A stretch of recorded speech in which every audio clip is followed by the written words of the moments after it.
On Christmas Day, my son locked the door and told me to go away because I was no longer family. I could see his wife laughing right behind him through the glass. I did not yell or cause a scene.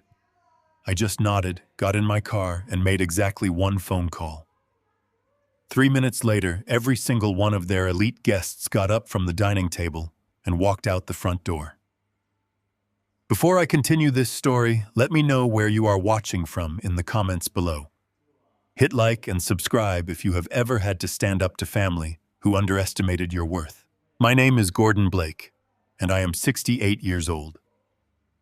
I sat at the small kitchen table in my modest two-bedroom condo, staring at a wire transfer form. The ink from my pen felt heavy as I filled out the amount for $4,000.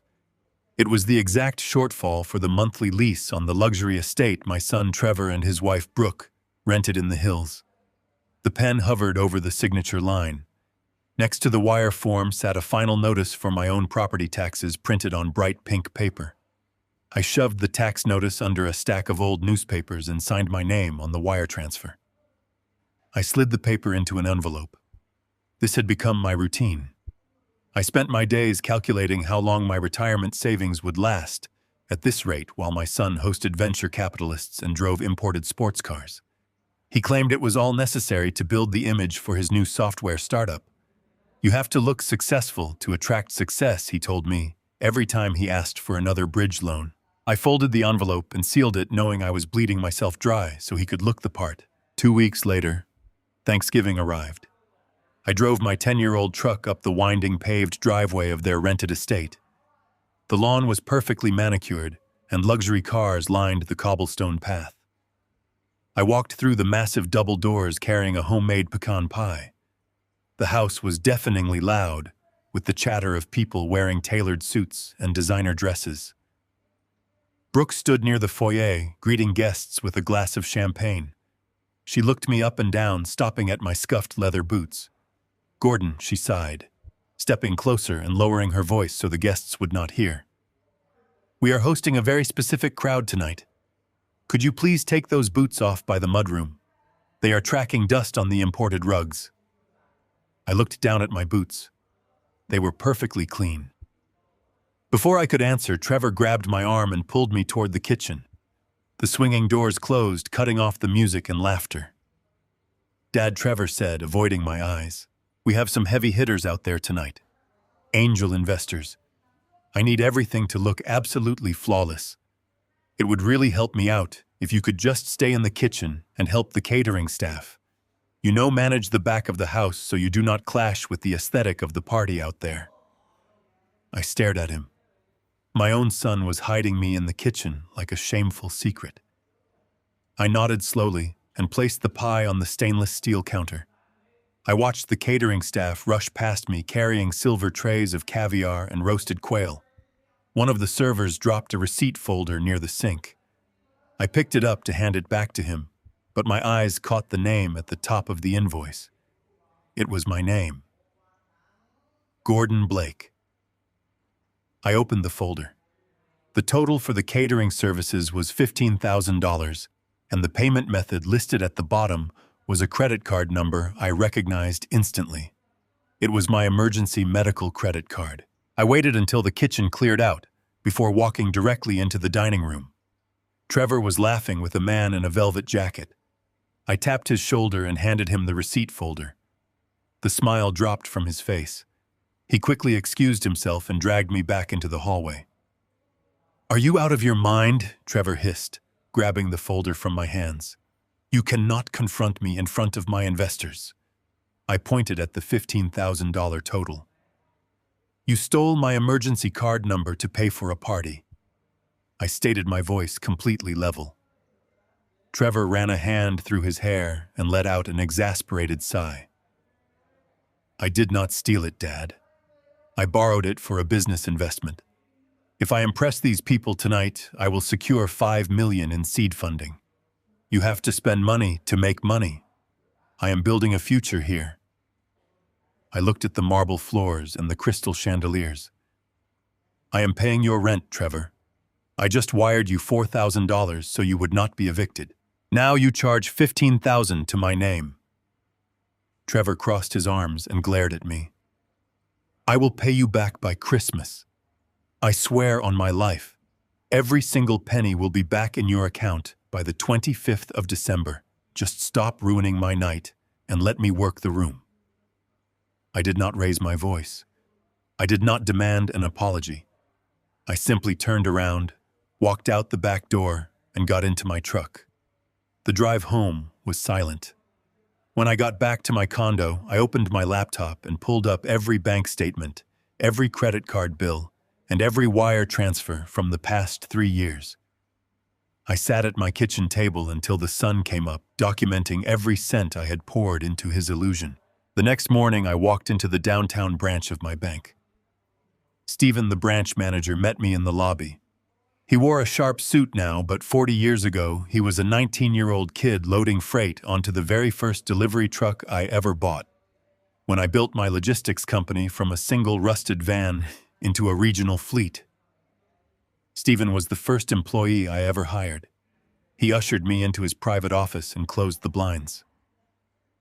"Gordon," he said, leaning forward over his desk, "I am glad you are here. I was going to call you this afternoon. Trevor submitted a loan application yesterday morning. He requested a $200,000 line of credit for his startup." I kept my face blank. "And why would you call me about his loan application?" Stephen turned his monitor toward me. "Because he listed your condo as the collateral. He submitted a digital authorization form claiming you agreed to guarantee the debt. He is trying to leverage your home." I stared at the screen. Trevor had forged my consent to gamble the roof over my head. The same son who hid me in his kitchen was now trying to steal my home. Stephen looked at me with deep concern. "Gordon, I can flag this for fraud right now. I can freeze his application and alert the authorities."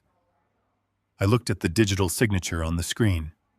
The trap was set, but I needed to control exactly when it snapped shut. "No, Stephen," I said, my voice dead calm. "Do not flag the fraud yet. Leave the application pending. But I need you to immediately revoke all of Trevor's authorized user privileges on every account bearing my name. Cut off his access to the emergency credit card and freeze all outgoing wire transfers to his personal accounts." Stephen nodded, typing rapidly on his keyboard. "Done. He has zero access to your capital as of this second." I stood up and shook his hand. I walked out of the bank with the absolute certainty that the boy I raised was gone. In his place was a parasite trying to bleed me dry, but parasites only survive when the host is unaware. Trevor promised to pay me back by Christmas. I was going to hold him to that promise. The tires of my old truck crunched against the fresh snow lining the edge of the private road. I parked 3 blocks down from the main gates because the circular driveway of the estate was entirely choked with luxury vehicles. Gleaming black sedans and imported sports cars sat parked bumper to bumper beneath the towering pine trees. It was Christmas Day. I turned off the ignition and grabbed the small wrapped box sitting on the passenger seat. It held a vintage compass my father gave me when I started my logistics company. It was meant to be a symbol of finding direction. I thought Trevor needed it now more than ever. The cold bit at my face as I walked up the steep incline toward the massive iron double doors. Even from out here, the thumping bass of holiday jazz and the loud overlapping voices of 50 people spilled out into the freezing air. Through the towering floor-to-ceiling windows, I could see women in shimmering evening gowns and men holding crystal tumblers. It looked less like a family gathering and more like a corporate gala. I climbed the stone steps, gripping the small box tightly in my gloved hand, and pressed the glowing doorbell. The heavy door swung open. A blast of warm air and the smell of expensive cologne washed over me. Trevor stood in the doorway holding a silver tray of empty glasses. He wore a tailored velvet blazer, and his hair was perfectly styled. The moment his eyes met mine, his jaw tightened. The polite host smile vanished instantly. He did not invite me in. He did not say Merry Christmas. He stepped out onto the freezing stone porch and pulled the heavy oak door firmly shut behind him until it clicked. He demanded to know what I was doing here, his breath pluming in the cold air. I looked down at the wrapped box in my hand, then back up at his flushed face. I told him I brought his gift and thought we might talk. Trevor glanced nervously over his shoulder through the frosted glass sidelight, making sure none of his guests were watching. He whispered frantically that I could not be here right now. He reminded me that he told me on Thanksgiving to give him space while he locked down his seed funding. He claimed this was his final push, and that the managing partner of the biggest venture firm in the state was sitting in his dining room right at that moment. I stood my ground while the wind howled around the stone pillars of the porch. I quietly reminded him that it was Christmas, and a father belongs with his son on Christmas. Trevor let out a harsh, bitter laugh. He crossed his arms over his velvet jacket, shivering slightly, but refusing to open the door. He snapped at me to look at myself, gesturing toward my worn canvas work coat and faded jeans. He stated that he was pitching a lifestyle software and selling an image of elite success. He looked me dead in the eye and told me I did not fit their brand. He said I looked like the guy hired to fix the furnace. He panicked, claiming that if his investors saw me standing in his foyer looking like a charity case, the entire illusion would be dead. I looked past his shoulder. Through the glass, I saw Brooke. She was standing near the grand staircase holding a glass of champagne.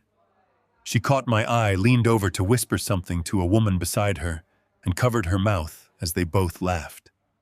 The mockery was naked and deliberate. She raised her glass in a mocking little toast toward the door, then turned her back to me, completely dismissing my existence. I looked back at Trevor. His face was entirely devoid of guilt. He was merely irritated, treating me like a minor inconvenience on his big night. I reminded him that I was his father, giving him one last desperate chance to pull himself back from the edge. I reminded him that I was the man keeping the roof over his head. Trevor rolled his eyes with profound disrespect. He scoffed, saying I wired him $4,000 and told me not to act like I was bankrolling his empire. He promised to cut me a check for it next week when his funding cleared. But tonight, right now, he called me a liability. He said he could not afford to have me walking around his house acting like I owned the place. He stated coldly that I was not part of his world. He looked down at me and said I was not even acting like family right now. He told me to go away. He said the words with a casual cruelty that finally extinguished the last dying ember of my paternal hope. "You are not family right now. Go away." He turned his back on me, grabbed the brass handle, and slipped back into the warmth of his party. The heavy door clicked shut and locked. I stood alone on the freezing porch. I did not bang my fists against the wood. I did not shout through the glass. I simply stood there as the cold seeped through my boots, feeling a profound and absolute clarity wash over me. The gift in my hand felt utterly meaningless now. I looked at the small box, then set it down gently on the frozen welcome mat. I decided to let him find it tomorrow, when the hangover of his arrogance finally wore off. I turned away from the house and began the long walk back down the driveway. The music from the estate faded behind me, replaced by the crunch of my boots on the ice. Every step I took away from that house severed a thread of obligation I had carried for 34 years. I thought about the thousands of hours I spent driving delivery routes through the night just to pay for his college tuition. I thought about the staggering debts I had quietly absorbed to shield him from his own reckless failures. I had allowed myself to be bled dry out of a misguided sense of duty. I reached my truck and climbed into the freezing cab. I did not turn the key in the ignition. Instead, I sat in the darkness, staring up at the glowing windows of the mansion perched on the hill. Trevor believed I was a pathetic old man with a modest bank account. He believed the estate he was throwing his party in was secured by his own charm and a month-to-month lease. He did not know that the limited liability company that owned the deed to that property belonged entirely to me. He did not know that the very ground he was standing on was mine. I reached into my coat pocket and pulled out my phone. Trevor had made his choice.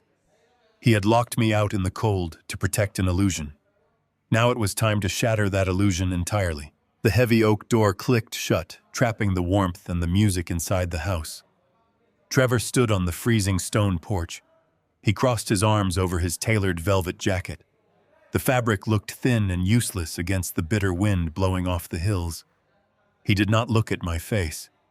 He looked at the scuffed toes of my work boots. He let out a long breath that turned to white mist in the freezing air. He told me I had no right to show up unannounced. He said he had been clear about his boundaries, and that tonight was the most critical night of his entire professional career. I stood perfectly still. The wind bit through my canvas jacket, but the chill in my chest had nothing to do with the weather. I looked at my son. I saw the gold watch on his wrist. It was a graduation gift I had purchased for him after working 7 days a week for an entire year. Now that same watch glinted under the porch lights as he raised his hand to dismiss me.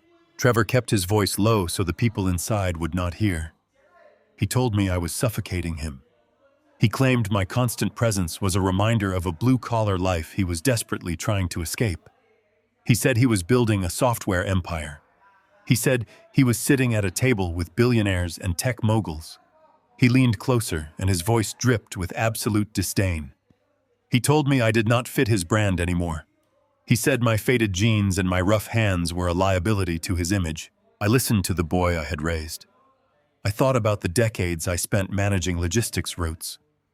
I remembered driving freight trucks through blizzards just like this one, sleeping in rest stops and eating cold meals so I could afford his private school tuition. I had broken my back to ensure he would never have to lift a single heavy box. I had wanted to give him a life of privilege. Standing on that porch, I realized my ultimate failure. I had succeeded in giving him the privilege, but I had completely failed to give him character. My sacrifice had not made him grateful. It had only made him arrogant. I held out the small wrapped box. I told him it was Christmas. I told him I brought him a gift. Trevor did not even reach for it. He looked at the box as if it were contaminated. He said he did not want my gift. He said he did not want my lectures or my presents. He explained that there were highly important investors sitting in his dining room right now.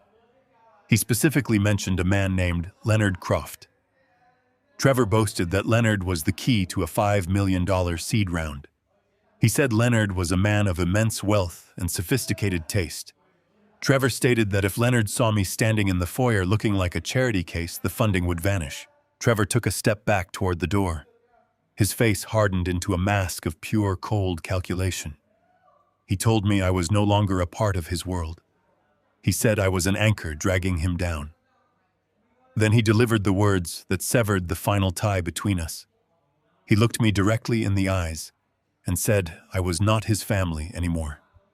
He told me to go away and never come back. The words did not sound like an angry outburst. They were not spoken in the heat of a passionate argument. They were spoken with the casual indifference of a man throwing away a piece of trash. He was discarding his father simply because I did not match the aesthetic of his rented luxury life. I did not yell. I did not demand the money he owed me. I did not remind him that I had just wired him $4,000 to stop his landlord from kicking him out. Arguing with a parasite only feeds it. Instead, I looked past his shoulder toward the frosted glass panel next to the door. Brooke was standing in the brightly lit hallway. She wore a shimmering emerald gown and held a crystal flute of champagne. She was peering through the clear edge of the glass, watching the entire exchange on the porch. When she saw me looking at her, she did not look away in shame. She smiled. She leaned her head back and laughed. I could not hear the sound through the thick oak door, but I could see the malicious delight dancing in her eyes. She took a slow sip of her champagne, raising her glass in a mocking little toast to my humiliation. She had finally won. She had successfully convinced my son to excise me from his life. I turned my attention back to Trevor. He was waiting for a reaction. He was waiting for me to beg or to get angry so he could justify calling the police and playing the victim. I denied him that satisfaction. I simply nodded my head once. I accepted his terms completely. I set the small wrapped box gently on the frozen stone mat at his feet. It contained the vintage compass my own father had given me when I started my business. It was meant to help a man find his true north. Trevor had already found his direction, and it led straight to ruin. I turned my back on him. I did not say goodbye. I did not wish him a Merry Christmas. I began the long walk down the winding cobblestone driveway. Behind me, I heard the heavy door open and shut quickly. I heard the deadbolt slide into place. He had locked me out. The air grew colder as I walked away from the glowing warmth of the estate. The sounds of the holiday party faded, replaced entirely by the crunch of my heavy boots breaking through the fresh snow. Each step I took felt lighter than the last. For years I had walked with the crushing weight of his debts, his failures, and his endless demands. I had spent my retirement worrying about his rent, his car payments, and his fabricated business emergencies. I had drained my own accounts to protect his fragile ego. With every yard I put between myself and that house, the burden evaporated. He had explicitly stated I was no longer his family. He had formally relieved me of my paternal duties. I was no longer obligated to protect him from the consequences of his own arrogance. I reached the bottom of the long driveway and turned onto the dark private road. My old truck sat parked under the snow-covered pine trees exactly where I had left it. It looked out of place among the imported sedans lining the street. I walked up to the driver's side door and brushed the snow off the handle. I opened the door and climbed into the freezing cab. The worn leather seat was stiff from the cold. I shut the door, plunging myself into absolute silence. The wind howled outside, rattling the windows of the truck, but inside the cab, the stillness was profound. I did not reach for the ignition. I did not turn on the heater. I simply sat in the darkness, staring up the hill at the massive illuminated windows of the estate. I could see the silhouettes of the guests mingling in the dining room. I could see the shadows of the waiters carrying trays. Trevor was up there playing the role of a wealthy software mogul. He believed he was untouchable. He believed he had successfully discarded the only embarrassing element of his life. He believed the mansion he stood in, the champagne his wife drank, and the food his guests ate were the results of his own brilliance. He was profoundly mistaken. I sat in the freezing cab, letting the silence settle deep into my bones. The cold seeped through my canvas coat, but I welcomed it. It sharpened my mind. I looked at the steering wheel of my truck. The leather was frayed from decades of gripping it through long night drives across state lines. I had built a regional logistics empire with nothing but sweat and relentless discipline. I had sold that empire to ensure my family would be secure for generations. I had placed the bulk of that wealth into a private trust, a trust that I controlled entirely. Trevor had never bothered to understand how my business worked. He only cared about the dividends. He assumed my wealth was simply a passive resource designed to fund his extravagant whims. He did not realize that a man who spends 40 years negotiating with cutthroat corporate shipping magnates does not easily become a victim. I had allowed myself to be used because I loved my son. I had willingly played the fool because a father always hopes his child will eventually find his way. But that hope died on the porch. When he looked at my worn boots with disgust, he insulted the very labor that bought his tailored suit. When Brooke laughed behind the glass, she mocked the generosity that kept her from living on the street. They did not just want my money. They wanted my dignity.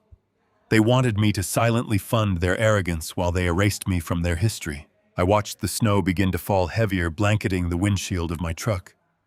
The estate on the hill looked like a glowing fortress against the dark winter sky. It was a beautiful property.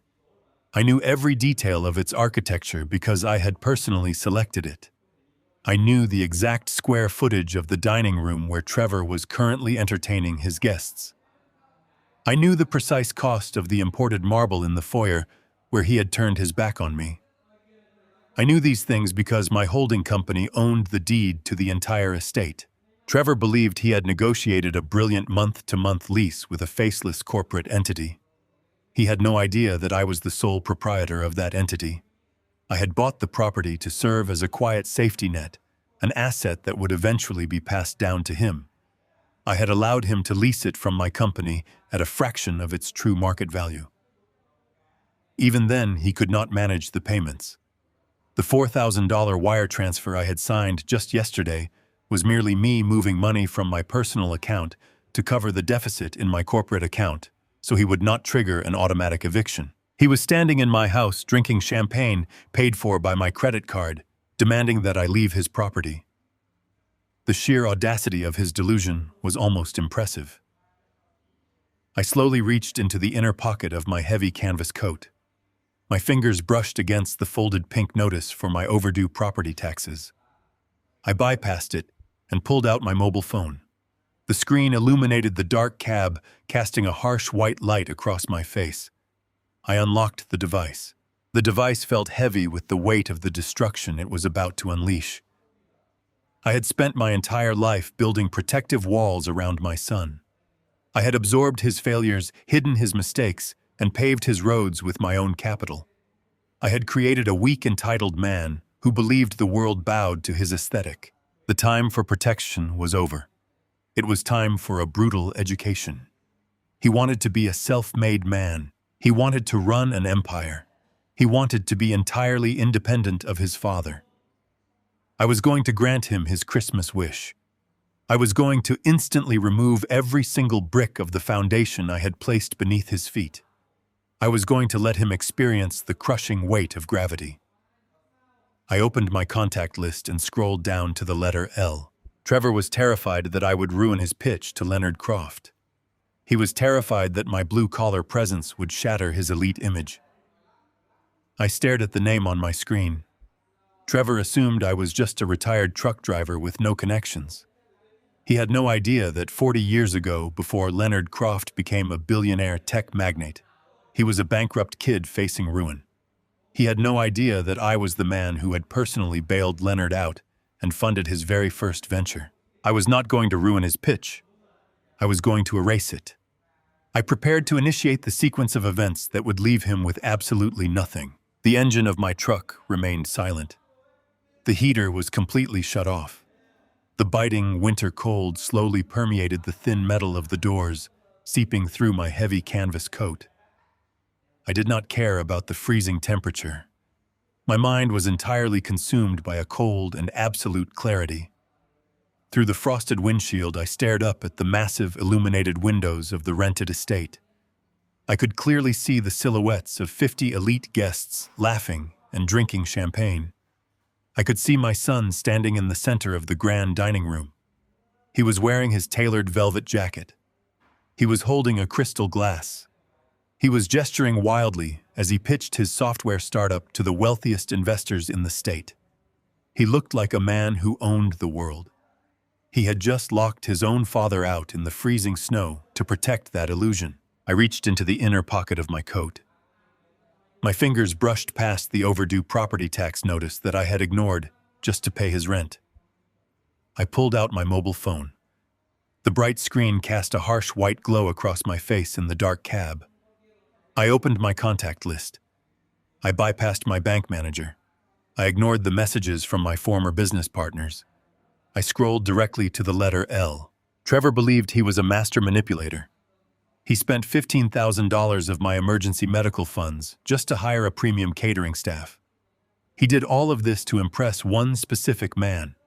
He wanted to secure a $5 million seed funding round from the managing partner of the most ruthless venture capital firm on the coast.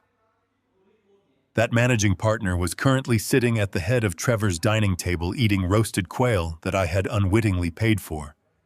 His name was Leonard Croft. Trevor viewed Leonard as a mythical billionaire tech magnate.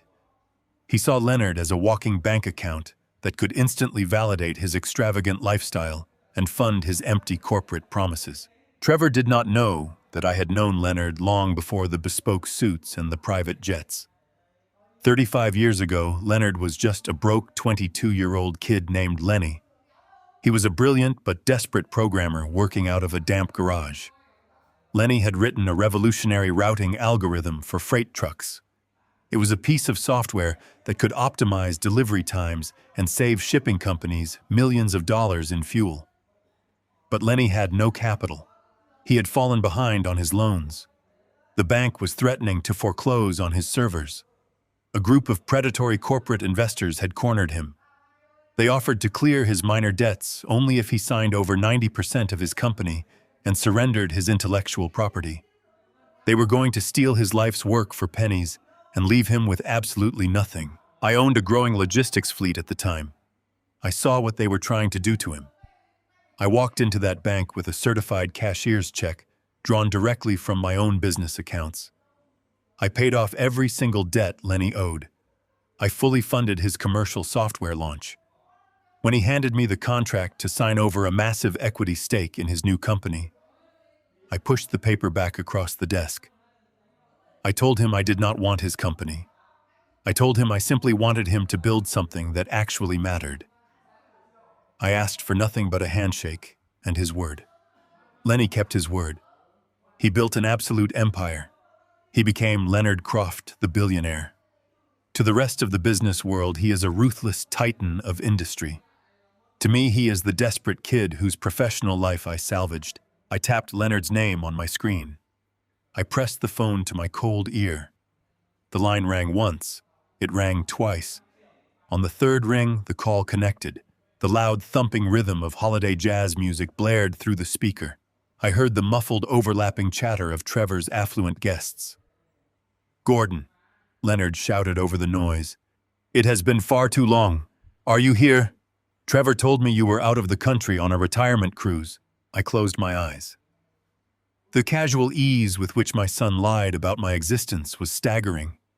He had fabricated a luxurious vacation to explain my absence while I was literally standing on his frozen porch in worn work boots. "I am not on a cruise, Leonard," I said.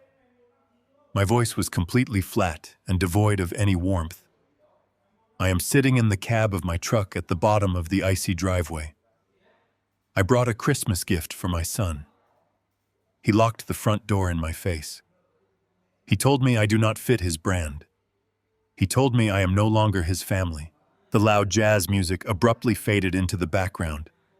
I heard the distinct sound of a heavy wooden door closing. Leonard had stepped out of the dining room and into a quiet hallway. The jovial tone completely vanished from his voice. The billionaire magnate disappeared. The loyal kid from the garage returned instantly. "What exactly is going on, Gordon?" Leonard asked. His voice dropped to a serious, hushed whisper. I did not waste time with emotional complaints.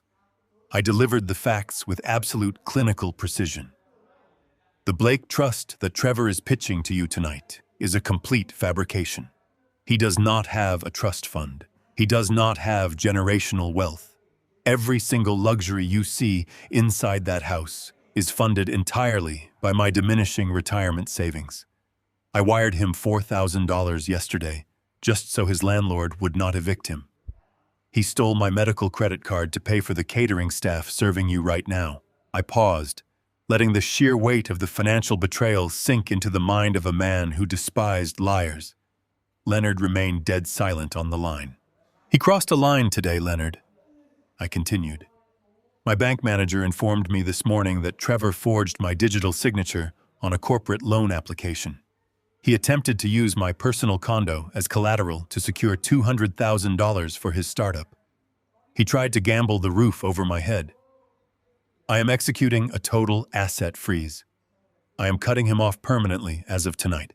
I heard Leonard take a slow, deep breath. Trevor had made a catastrophic miscalculation. He had attempted to con the very man whose empire was built on a foundation of my generosity. "I understand, Gordon," Leonard said. His voice was like grinding ice. "Consider his pitch dead. I will make sure no reputable venture firm in this state ever takes a meeting with him again. Do not make a scene." I told him, "Just walk away. The financial fallout tomorrow is going to be incredibly ugly. I advise you to leave the property immediately." "I am grabbing my coat right now," Leonard replied. I lowered the phone and ended the call. I placed the device back into my coat pocket. I leaned my head against the cold glass of the driver's side window. The engine of my truck remained silent. I kept my eyes fixed on the heavy double doors of the mansion. I sat perfectly still in the freezing darkness and waited for the exodus to begin. The screen of my phone went dark, plunging the cab of my truck back into absolute blackness. I placed the device on the passenger seat right next to the empty space where the vintage compass had been. Outside, the wind howled through the skeletal branches of the pine trees, whipping dry snow across the hood of my truck.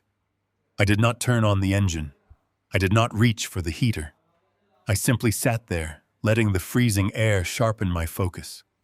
I kept my eyes locked on the massive glowing windows of the estate at the top of the hill. The digital clock on my dashboard read 8:14. I watched the seconds tick away. Leonard Croft was a man who moved with absolute precision. He did not tolerate liars, and he absolutely abhorred a con artist. I knew exactly how he would react to the revelation that the young entrepreneur pitching him an empire was nothing more than a parasite feeding off a retired logistics manager. 3 exact minutes passed. At 8:17, the heavy oak double doors of the mansion flew open. A wide beam of golden light spilled out onto the dark, frozen driveway. The sudden movement broke the pristine illusion of the luxury estate. Leonard Croft walked it out first. He moved with the heavy, authoritative stride of a man who owned everything he surveyed. He was shrugging a thick wool overcoat onto his shoulders. He did not look back. He did not pause to say his goodbyes. He marched directly down the stone steps toward the valet stand. He was not alone. Behind him, the rest of the elite guests began to spill out of the doorway. These were the angel investors and the venture capitalists Trevor had staked his entire future on. 6 men and women wearing designer evening wear hurried down the steps, pulling their coats tight against the bitter winter wind. They moved in a synchronized wave of immediate departure. The party was not just ending early. It was actively fleeing the premises. Trevor burst through the front doors a second later. He looked entirely frantic. The tailored velvet blazer that had given him so much unearned confidence earlier now just looked thin and ridiculous against the harsh winter reality. He scrambled down the icy stone steps, slipping slightly in his expensive leather loafers. He was chasing after Leonard, calling his name into the freezing night. From my vantage point down the street, I watched my son jog down the long cobblestone driveway. He reached out and grabbed Leonard by the sleeve of his overcoat. It was an act of pure, desperate panic. Even from a distance, I could see the terror radiating from Trevor. His carefully constructed brand was dissolving right in front of him. Leonard stopped walking. He slowly turned around and looked down at Trevor's hand, resting on his sleeve. I could not hear the words Leonard spoke, but the body language was unmistakable. It was the same cold, calculated posture he used to dismantle hostile corporate takeovers. Leonard brushed my son's hand away with a singular motion of profound disgust. He did not yell. He simply delivered a few quiet sentences that made Trevor physically recoil. Trevor stood frozen on the icy cobblestones. His mouth hung open. He looked around wildly at the other investors. He raised his hands, pleading with them to stay. He pointed back toward the warm, glowing mansion, promising them a return on investment, promising them the world. Not a single person stopped to listen. They completely ignored him. They treated him exactly the way he had treated me 30 minutes earlier. They treated him like an inconvenience. They treated him like a ghost. The valet attendants scrambled across the snow-covered lawn, frantically retrieving the luxury sedans and imported sports cars. Engines roared to life one by one, breaking the quiet stillness of the winter night. Headlights swept across the frozen trees. Trevor took a few steps toward the lead investor from a rival firm. He tried to force a confident smile, but his face was pale and slick with sweat. The investor simply shook his head, pulled his scarf up over his mouth, and climbed into the back of a waiting black town car. The heavy car door slammed shut, severing Trevor from his last remaining hope. I watched the convoy of wealth begin its slow descent down the winding driveway. The black sedans and sleek sports cars filed past my hidden truck one after another. Their tires crushed the fresh snow. Their red taillights bled into the dark night as they turned onto the main road and sped away toward the city. Within 5 minutes, the driveway was entirely empty. The massive fleet of luxury vehicles was gone. The angel investors were gone.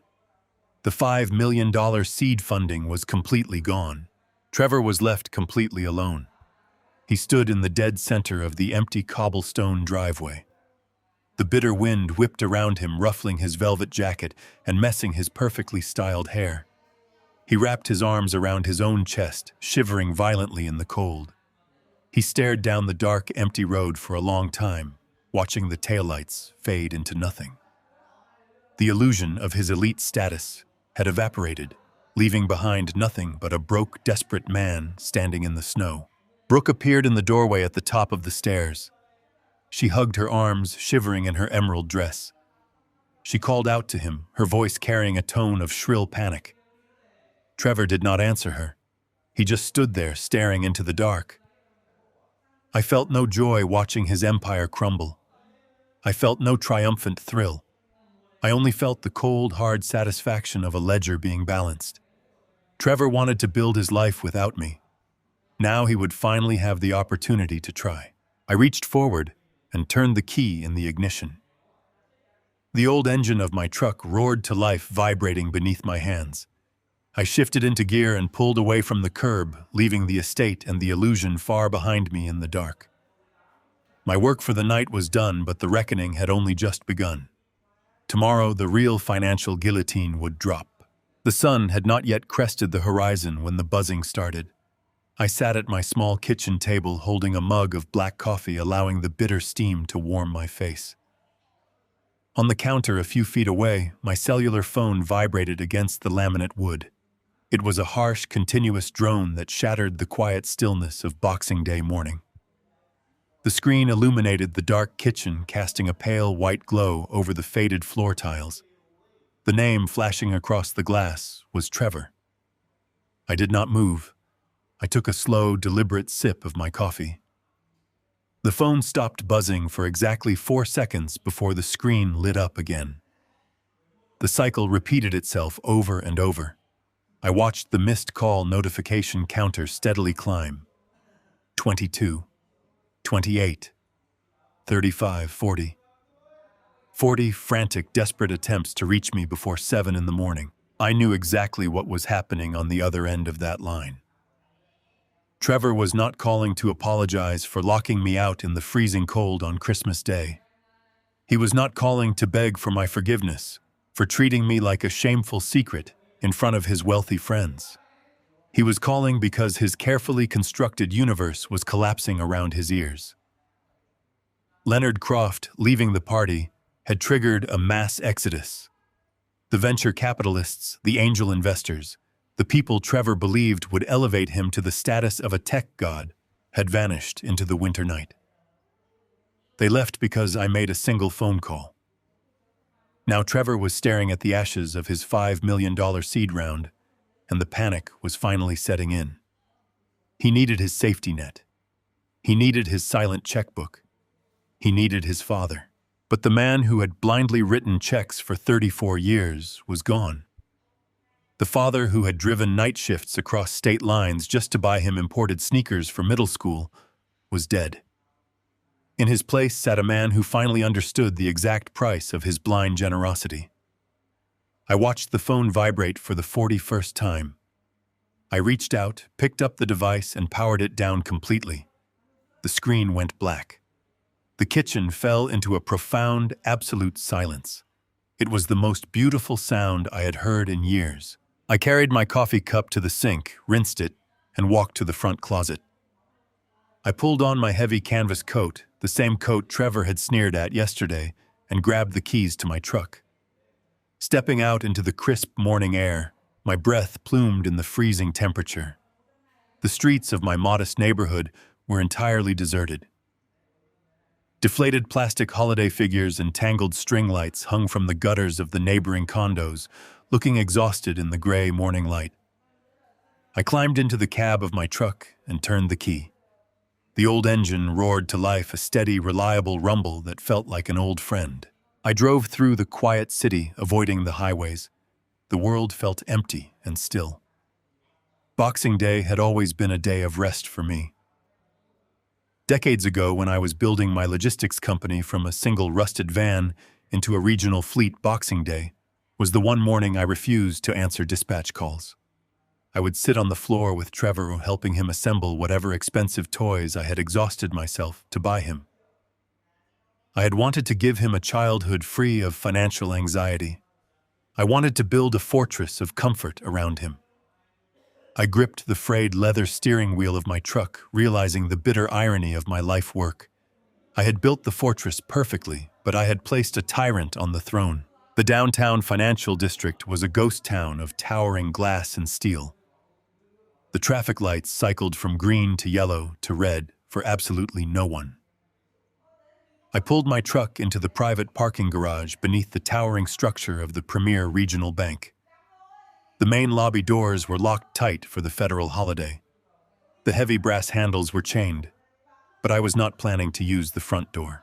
I walked around to the side entrance located in the shadowed alleyway, connecting the parking structure to the main building. Stephen was already standing there. He wore a heavy wool overcoat over a dark suit, holding a steaming paper cup of coffee. Even though the bank was closed, he had promised to meet me. Stephen was the branch manager now, but he had never forgotten that I was the man who gave him his very first job 40 years ago, when he was just a teenager needing a break. Loyalty is a rare currency, and Stephen possessed it in abundance. He unlocked the heavy security door with his master keycard and pushed it open. He did not offer empty holiday greetings. He took one look at my face and knew exactly why I was there. He nodded his head and gestured for me to step inside. The massive bank lobby was completely dark, save for the emergency exit lights casting long, eerie shadows across the polished marble floors. Our footsteps echoed loudly, bouncing off the high vaulted ceilings as we walked past the empty teller stations and the roped-off queue lines. We moved into the secure executive wing in the back of the building. Stephen unlocked his private office and flicked on the overhead lights. The sudden brightness was blinding. He walked behind his massive mahogany desk and booted up his dual monitors. I sat down in the leather chair opposite him. I did not take off my canvas coat. Stephen looked across the desk, his hands hovering over the keyboard. He asked me if I was absolutely certain about this. He reminded me that once we initiated the protocols, there would be severe immediate consequences. He warned me that the financial shockwave would hit Trevor before noon. I looked at the blank wall behind his head. I remembered the sound of the deadbolt sliding into place on Christmas Day.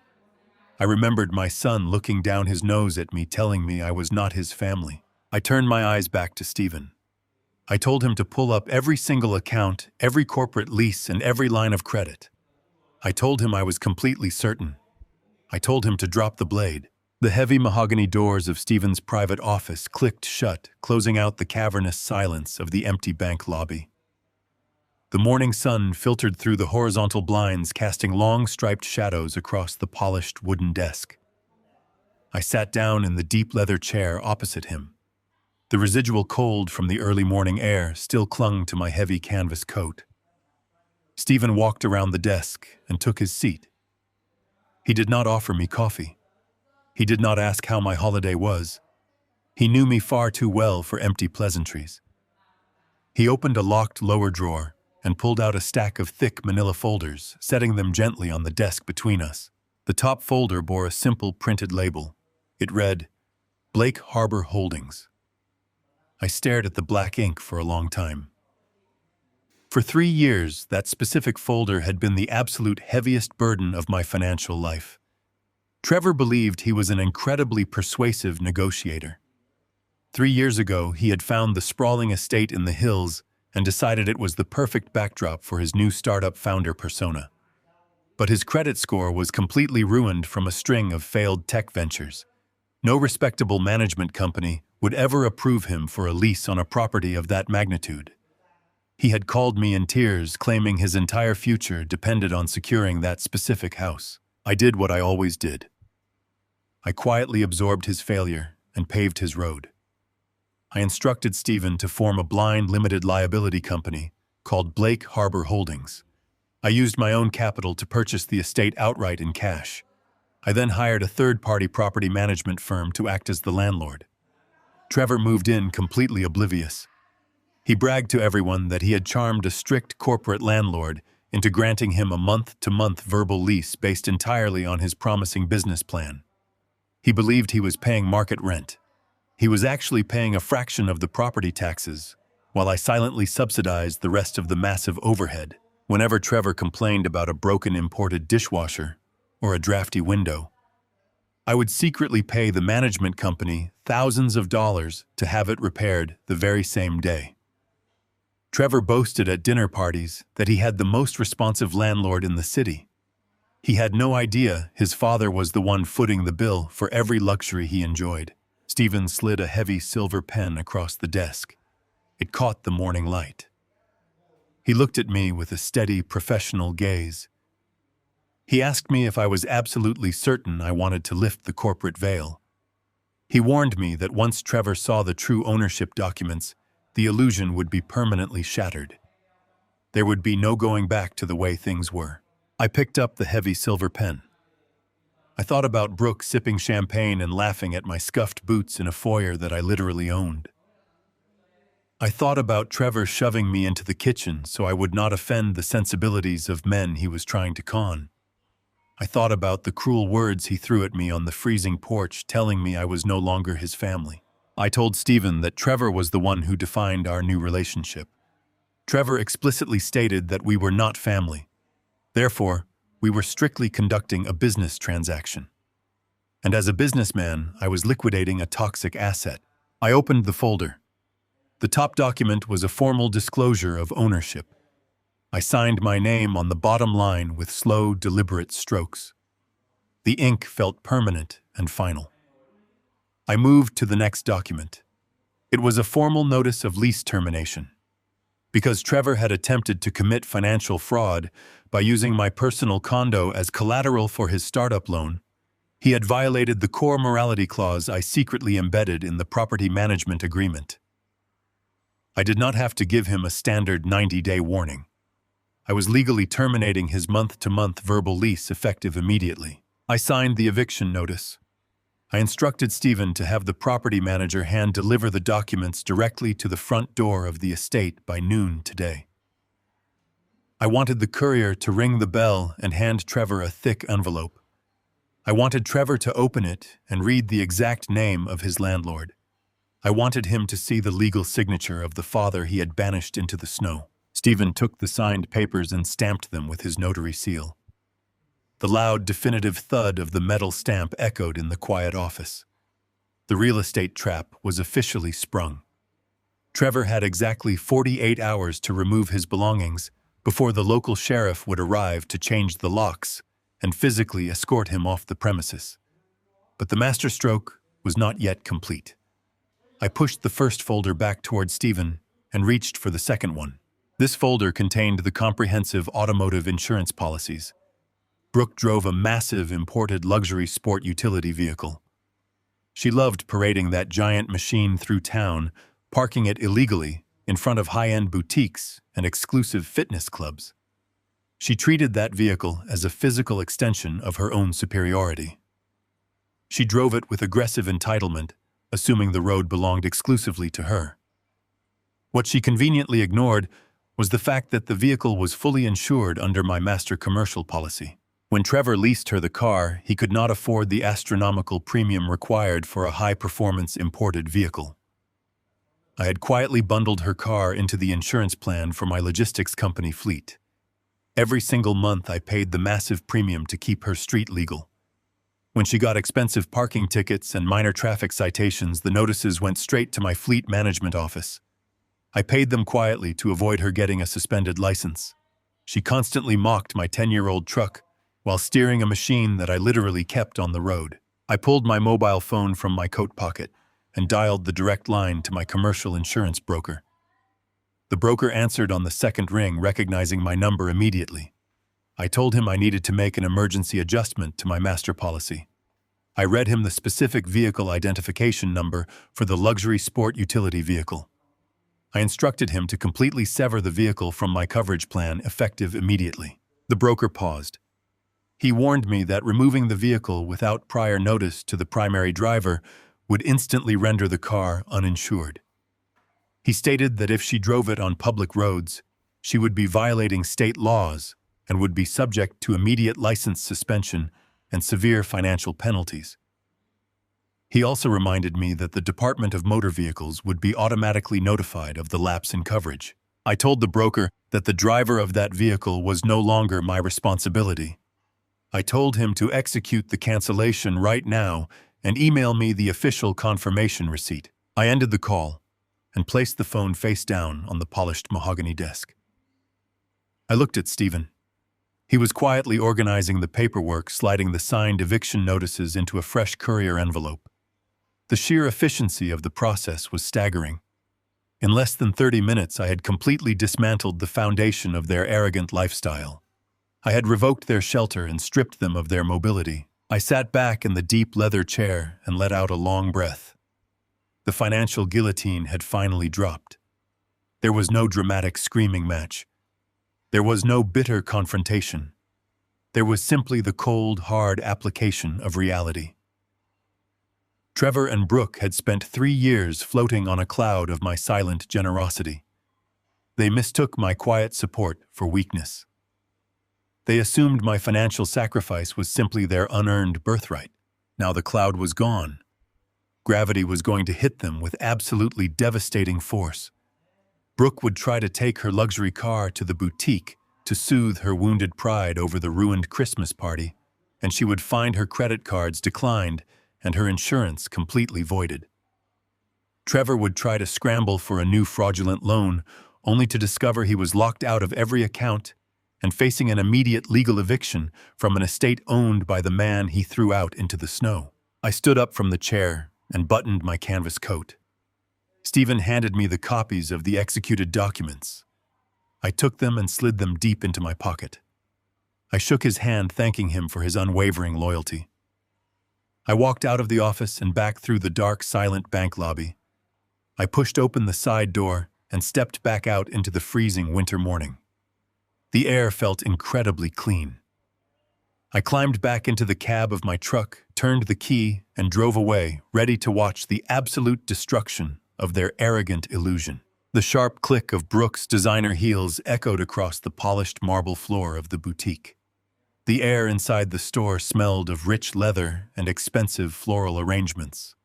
A soft, ambient hum of classical music played from hidden speakers. Brooke ignored the pleasantries of the greeter at the door. Her hands were still shaking slightly from the disaster of the previous night. She marched directly to the glass display case in the center of the room. She needed an immediate remedy for the humiliation of watching Leonard Croft and the other investors walk out of her home. Retail therapy was the only language she truly understood. She had grown up in a household where appearances dictated human worth. Her mother had taught her that a woman's armor was woven from high-end fabrics and exclusive labels. Buying a new piece of armor was the only way she knew how to repair a damaged ego. A sales associate named Chloe approached with a practiced, welcoming smile. Chloe wore white gloves and held a silver tray. Brooke did not look at her face. She pointed a perfectly manicured finger at a rare crocodile skin handbag resting on a velvet pedestal. The price tag hidden discreetly beneath the strap read $12,500. Brooke demanded that Chloe wrap it up immediately. She claimed she was in a hurry and did not have time to browse. Chloe carefully retrieved the bag and carried it to the register. Brooke opened her purse. It was a chaotic mess of receipts and gold cards. She pulled out the primary black credit card. The account was linked directly to Trevor's startup capital. She dropped the heavy metal card onto the glass counter. She pictured the envious looks her friends would give her at the country club. She needed them to know the party disaster meant absolutely nothing. She needed to project absolute financial invulnerability. If she owned the most expensive item in the room, nobody could question her elite status. Chloe inserted the heavy metal card into the reader. The machine processed for 3 seconds. A sharp negative beep broke the quiet atmosphere of the boutique. Chloe looked at the screen and offered a polite, apologetic smile. She softly informed Brooke that the card had been declined. She suggested it might be a simple security hold from the bank due to the large purchase amount. Brooke let out a sharp sigh of profound irritation. She snatched the metal card from the counter. She muttered that the bank was always overly cautious with their immense wealth. She dug back into her purse and retrieved a platinum rewards card. This account was explicitly tied to the joint emergency line of credit Trevor managed. She thrust the platinum card into Chloe's waiting hand. She told the associate to stop making excuses and just run the transaction. She was accustomed to the world bending to her immediate desires. Financial delays were completely unacceptable. Chloe swiped the platinum card.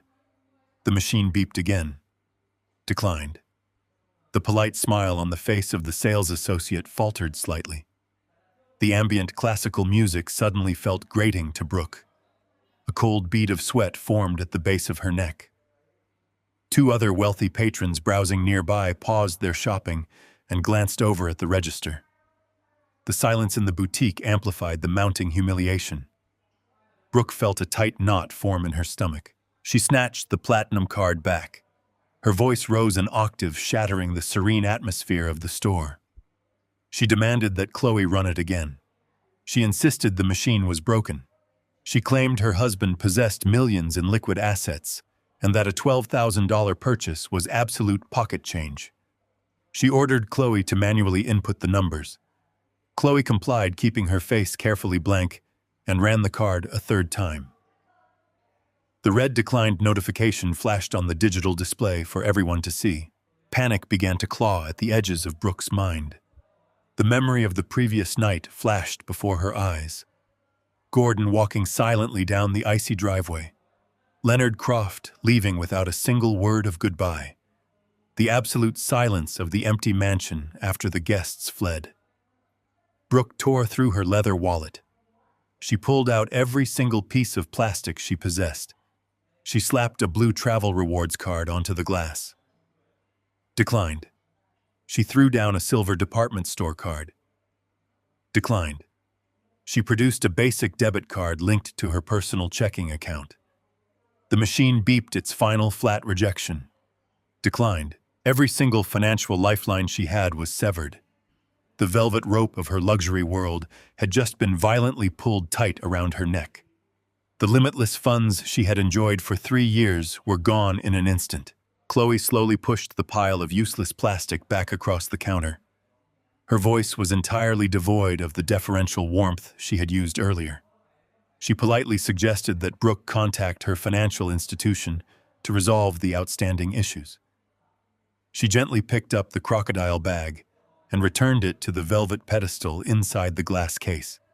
The dismissal was absolute. Brooke was no longer a valued client. She was a nuisance who could not pay her bill. The two patrons nearby whispered to each other and turned away. Brooke grabbed her cards and shoved them into her purse. Her face burned with an intense, fiery shame. She spun around and practically ran out of the boutique. The sharp clicks of her heels sounded frantic and clumsy on the polished marble floor. She burst through the heavy glass doors and stumbled out onto the freezing sidewalk. The winter wind whipped her perfectly styled hair across her face. She ignored the bitter cold. She pulled her mobile phone from her coat pocket. Her fingers trembled violently as she dialed Trevor's number. She squeezed the phone so tightly her knuckles turned white. He answered on the second ring. His voice sounded hollow and completely strained. Brooke did not ask him how he was doing. She did not ask him what was wrong. She unleashed a torrent of pure, unadulterated rage into the receiver. She screamed that she was standing outside a boutique, looking like an absolute beggar. She demanded to know for why every single one of their accounts was frozen. She yelled that she had just endured the ultimate public humiliation in front of the exact people she needed to impress. Her carefully cultivated armor was entirely shattered. Trevor stammered on the other end of the line. He told her to calm down. He told her the bank was making a massive error. He promised he was driving to the branch office right now to fix the mistake. He begged her to lower her voice and return to the estate immediately. Brooke paced back and forth on the icy concrete. She screamed that there was no mistake. She told him that his father was behind this. She realized the truth with terrifying clarity. Gordon had completely cut them off. The realization shattered the illusion she had spent years building. She had married Trevor because he promised her an empire of endless wealth. Now she was standing on a frozen street corner with a wallet full of dead plastic. She yelled that Trevor had better fix this immediately, or she would pack her bags and leave him in the empty mansion. She reminded him that she did not sign up for poverty. She demanded that he force his father to turn the money back on. She did not wait for his response. She ended the call and stared at the dark screen of her phone. The cold winter air bit at her skin, but it was nothing compared to the freezing terror settling into her chest. The bottom had just fallen out of her world. The decline was rapid, total, and inescapable. She pulled her coat tightly around her shoulders and walked alone toward her luxury vehicle, unaware that the insurance keeping her legally on the road had already been terminated. The financial execution was flawless and absolute. The glowing screen of my laptop illuminated the dark wood of my kitchen table. I sat completely still, watching the digital confirmation emails populate my inbox one by one. Stephen was moving with ruthless efficiency. The master corporate accounts were severed. The trust sweeps were permanently terminated. The joint credit lines were closed and locked. I did not feel a sense of victory. I only felt the heavy exhaustion of a man dismantling a monument he had spent his entire life building. I knew exactly what was happening across town at that very moment. I could envision every frantic movement my son was making inside that massive, silent estate. Trevor was likely pacing the imported hardwood floors of his master suite. He had woken up to the bitter reality of his ruined Christmas party and the sudden departure of his investors. His first instinct was always to check his financial fortress. He believed that as long as he had capital, he could rebuild his fraudulent empire. He reached for his mobile phone and opened his premium banking application. He expected to see the comforting illusion of 6 figures resting in his primary checking account. Instead, he was greeted by a stark white screen displaying a single line of text. The application plainly stated his access was denied due to invalid credentials. I watched a new notification pop up on my screen, indicating an unrecognized login attempt on the locked server. Trevor was panicking. I knew his breathing was growing shallow. He threw his phone onto the mattress and sprinted toward his home office. He threw open his laptop and hammered his fingers against the keyboard navigating to the main desktop portal of the regional bank. He typed in his complex passwords with shaking hands. The system processed his request for 3 agonizing seconds before flashing another rejection. The portal stated that the user profile could not be located. Trevor did not understand. He refused to accept that the ground was falling out from beneath him.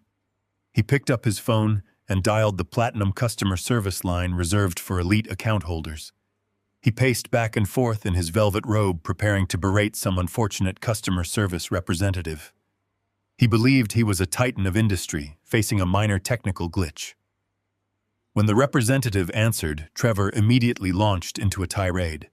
He demanded that his digital access be restored this instant. He threatened to move his millions to a rival institution if the bank did not correct the error within 5 minutes. The representative remained entirely calm and professional. I knew the exact script they were trained to read when dealing with locked profiles. The representative asked Trevor for his social security number to verify his identity. Trevor provided it, snapping that they should already know who he was. A heavy silence stretched across the phone line. The representative returned to the call and delivered the fatal blow. They politely informed Trevor that they could not assist him because he was no longer listed as an authorized user on any active accounts. Trevor stopped pacing. He demanded to know what they were talking about. He shouted that those were his personal business accounts.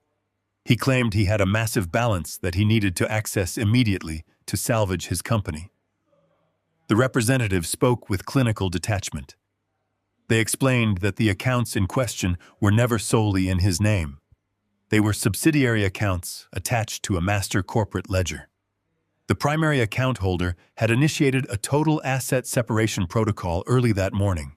Every single subsidiary account associated with Trevor had been frozen, liquidated, and returned to the master ledger. Trevor felt the air leave his lungs. He demanded the name of the primary account holder, even though he already knew the terrifying answer. The representative read my full legal name back to him, confirming his absolute worst fear. Gordon Blake had executed a complete financial severance. Trevor refused to surrender. He argued that he still had his independent personal checking account. He insisted that the money in that specific account belonged entirely to him from his own entrepreneurial efforts. He told the representative to look at the routing numbers and confirm his independent wealth. The representative calmly reviewed the file. They informed Trevor that his personal checking account was entirely dependent on a daily trust sweep authorized by the master ledger.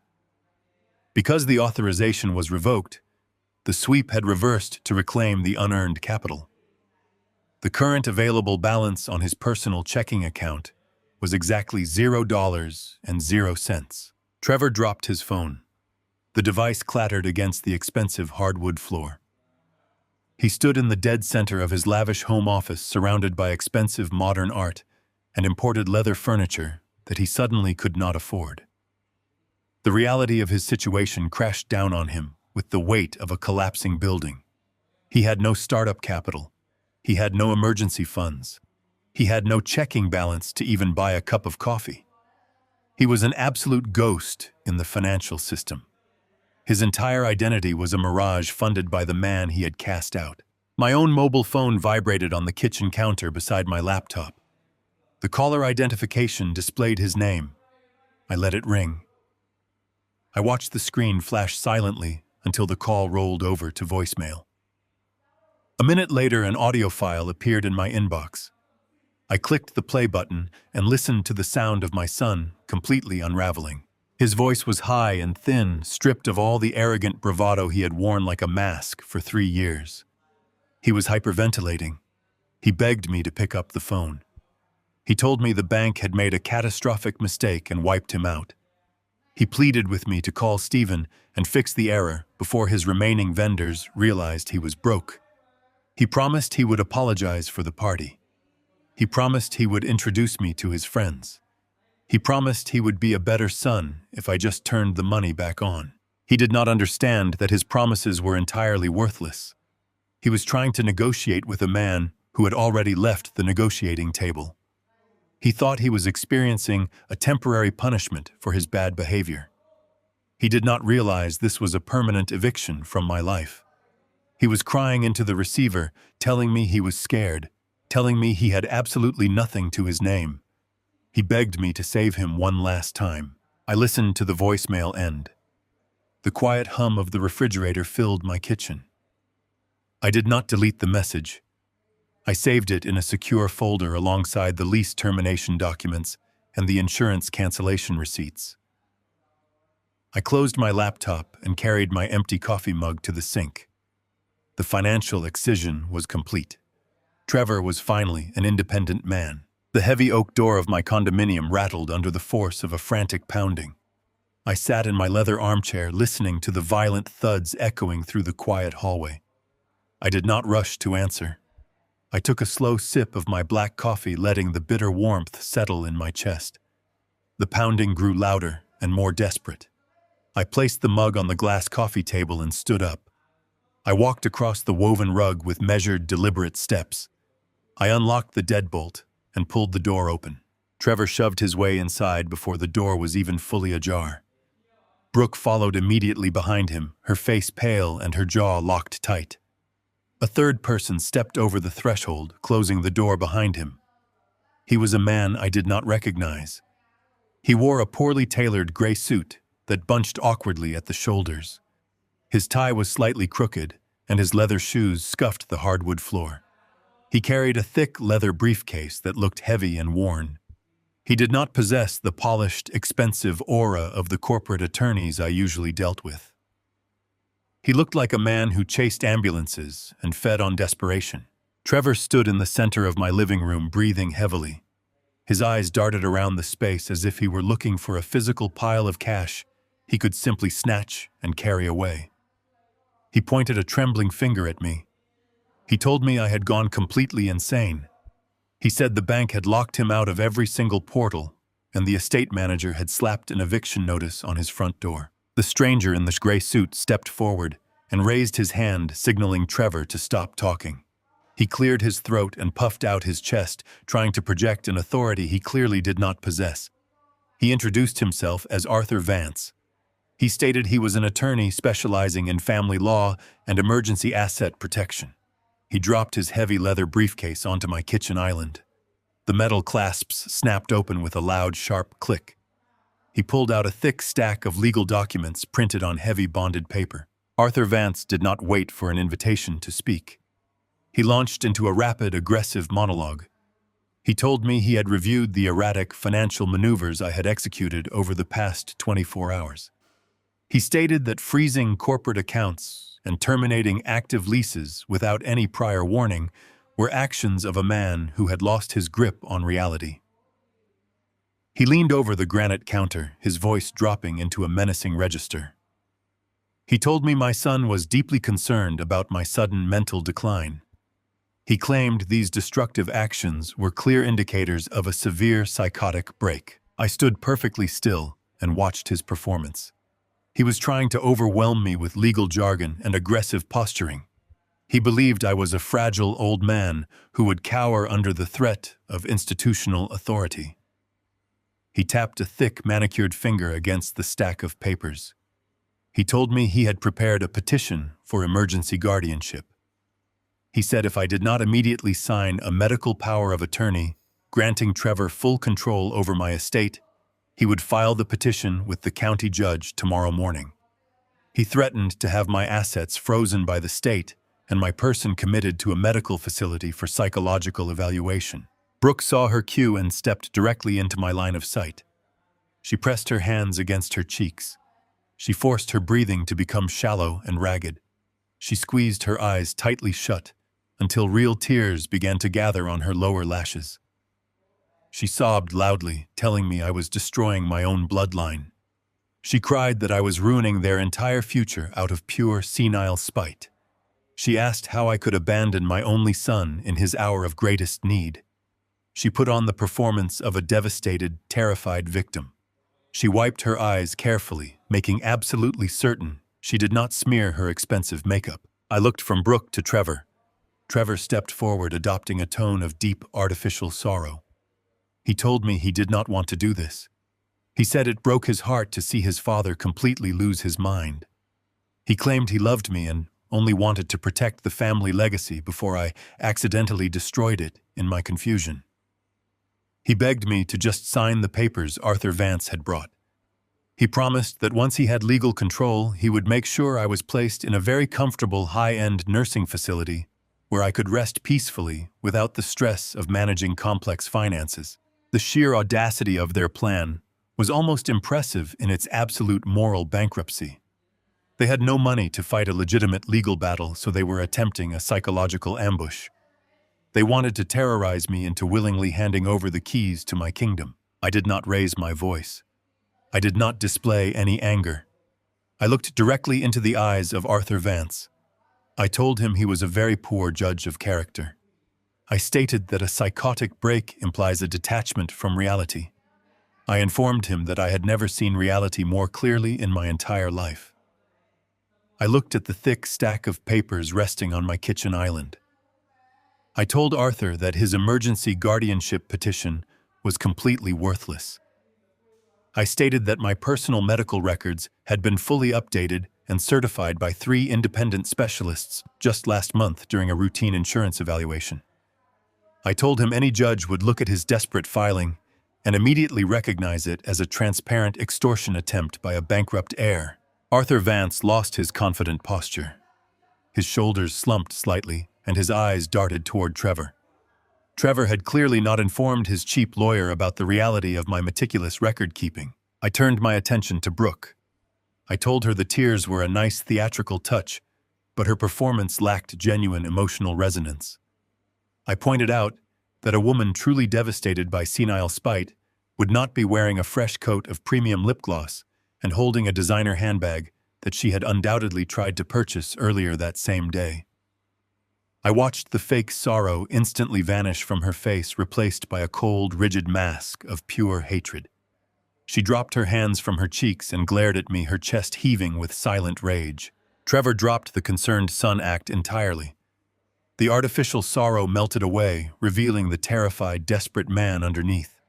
He took a step toward me, his face turning a dark, angry red. He demanded to know how I could be so cruel. He screamed that I had millions of dollars sitting in useless accounts while he was facing absolute financial ruin. He yelled that he was my only son and the money belonged to him by right. He said I was stealing his future just to satisfy my own massive ego. He pointed at the walls of my condominium, yelling that I had purposely trapped him in a corner. He screamed that I was trying to control him by cutting off his capital. He demanded that I call the bank right now and reverse the master ledger sweep. He ordered me to reinstate the auto insurance and cancel the eviction notice before his entire social circle found out he was broke. He was no longer negotiating. He was throwing a massive temper tantrum like a spoiled child who had just been told the toy store was closed. I let him scream until his voice grew hoarse. I let his panic fill the room and bounce off the walls. I stood there like a stone wall, absorbing the impact of his frantic waves. When he finally ran out of breath, he stood panting in the middle of my living room, staring at me with wild, desperate eyes. I calmly walked over to the kitchen island. I picked up the thick stack of legal documents Arthur Vance had so dramatically presented. I held the heavy paper in my hands, feeling the weight of their desperate conspiracy. I did not read the words. I simply opened the cabinet door beneath the sink and dropped the entire stack of unread documents directly into the garbage bin. The heavy thud of the paper hitting the bottom of the plastic bin echoed in the sudden silence of the room. Arthur Vance took a step forward, opening his mouth to protest. I raised my hand, stopping him instantly. I told the lawyer he had exactly 30 seconds to pack his briefcase and walk out of my home before I contacted the State Bar Association to report him for participating in a fraudulent extortion scheme. I informed him that I had the resources to ensure he would never practice law in this state again. The sleazy attorney did not hesitate. He recognized a losing battle the moment he saw one. He snatched his empty leather briefcase off the granite counter, snapping the metal clasps shut. He did not look at Trevor or Brooke. He scurried past them and hurried out the front door, leaving it wide open behind him. The sound of his cheap shoes slapping against the hallway tiles faded quickly into the distance. Trevor and Brooke were left standing alone in my living room. Their grand legal ambush had completely disintegrated in less than 10 minutes. They had no leverage. They had no money. They had absolutely no power over me. I walked to the open front door and placed my hand on the brass handle. I looked back at my son and his wife. I told them they were trespassing on private property. I stated that the business transaction between us was permanently concluded. I told them to return to the estate and begin packing their belongings because the county sheriff would arrive exactly when the eviction notice specified. Trevor opened his mouth to speak, but no words came out. He looked completely defeated. He grabbed Brooke by the arm and pulled her toward the door. They walked out of my condominium without saying another word. Their shoulders were slumped and their heads were bowed. I pushed the heavy oak door shut and slid the deadbolt firmly into place, locking them out of my life for good. Arthur Vance stood in my living room with his chest puffed out like a proud rooster. Trevor stood beside him, looking desperate and incredibly angry. Brooke was still pressing her perfectly manicured hands to her cheeks, wiping away her fabricated tears. They were waiting for me to explode. They expected me to yell and scream and frantically defend my own sanity. They wanted me to act like a confused old man who was rapidly losing his grip on reality. They needed me to throw a violent temper tantrum so Arthur Vance could take detailed notes and use my anger as concrete evidence for his emergency guardianship petition. They wanted to present me to a county judge as a fragile and erratic senior citizen who desperately needed his brilliant son to take permanent control of his finances. I refused to give them a single weapon to use against me. I did not raise my voice. I did not try to justify my financial decisions from the previous day. I simply stared at them in absolute clinical silence. The quiet stretched across the room, making the air feel heavy and entirely suffocating. Arthur Vance shifted his weight uncomfortably.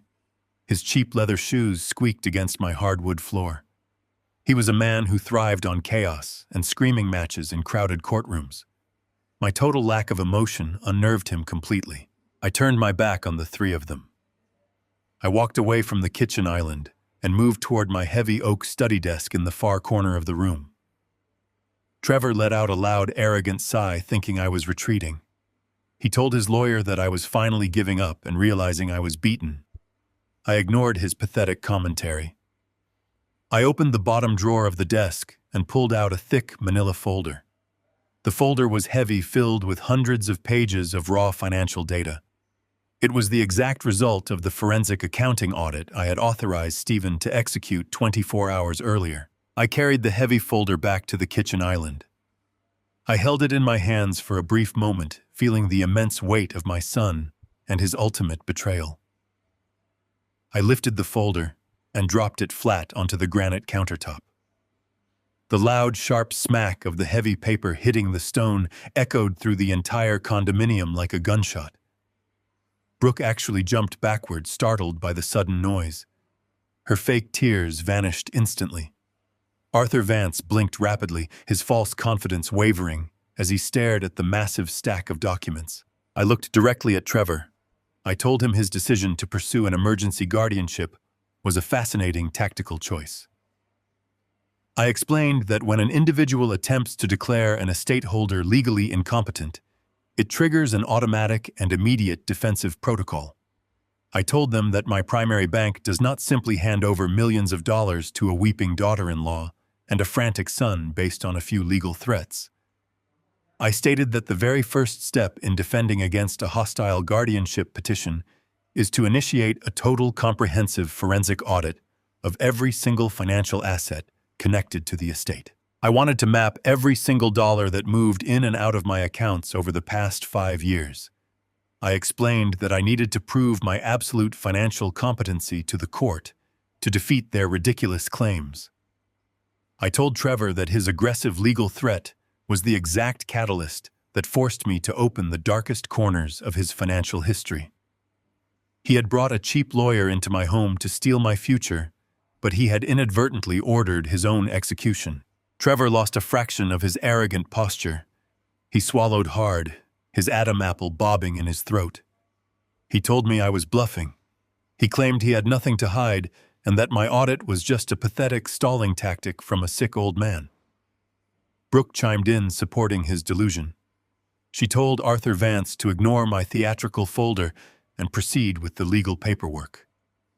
She said I was just trying to confuse them with meaningless corporate jargon to avoid signing over the estate. Arthur Vance reached out to grab his emergency petition, but I stopped him.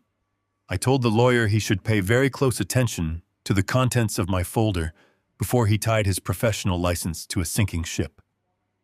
I explained that the forensic audit took less than 12 hours to complete because Stephen utilized an automated algorithmic sweep. The banking software flagged every single transaction that deviated from my established historical patterns. It looked for strange wire transfers and unusual credit inquiries. It analyzed every single document bearing my name and my social security number across multiple financial institutions. I opened the thick manila folder. The top page was a summary report, but I bypassed it entirely. I flipped through the heavy stack of papers until I found the specific document I was looking for. I pulled out a crisp white page filled with dense legal text and a series of digital signatures. I slid the document slowly across the smooth granite surface of the kitchen island. I pushed it until it stopped exactly halfway between Trevor and Arthur Vance. I did not speak for the long moment. I let them look at the paper. I watched Trevor lower his eyes to the document. The color instantly drained from his face. His skin turned a sickly pale white. He stopped breathing. The angry, desperate man vanished completely and was replaced by a terrified child who had just been caught committing a massive crime. I pointed my finger at the document. I told Arthur Vance to read the heading. It was a commercial business loan application originating from a predatory online lending institution. The total principal amount was $200,000. The loan was secured by a secondary mortgage on the exact condominium we were currently standing inside. I explained that the application was fully approved and the funds were dispersed into a private offshore holding account exactly 3 weeks ago. I looked at Trevor and stated that I had completely paid off the mortgage on this condominium 7 years ago. I told the room that I never applied for a commercial business loan. I never authorized a secondary mortgage on my primary residence. I asked Arthur Vance to look at the bottom of the second page. I told the lawyer to examine the digital signature, authorizing the release of funds and pledging my home as collateral. The signature clearly displayed my full legal name. I told the room that the digital signature was accompanied by an internet protocol address. The forensic audit traced that specific numerical address directly to the wireless router located inside the massive estate I had been renting for Trevor. I explained that 3 weeks ago my son sat in his luxurious home office and systematically forged my identity. He used my social security number and my pristine credit history to secure $200,000 for his failing startup. He stole the equity from the roof over my head because he was too much of a coward to admit his business was bankrupt. I told Trevor that he did not just take my money. He committed first-degree identity theft and felony bank fraud.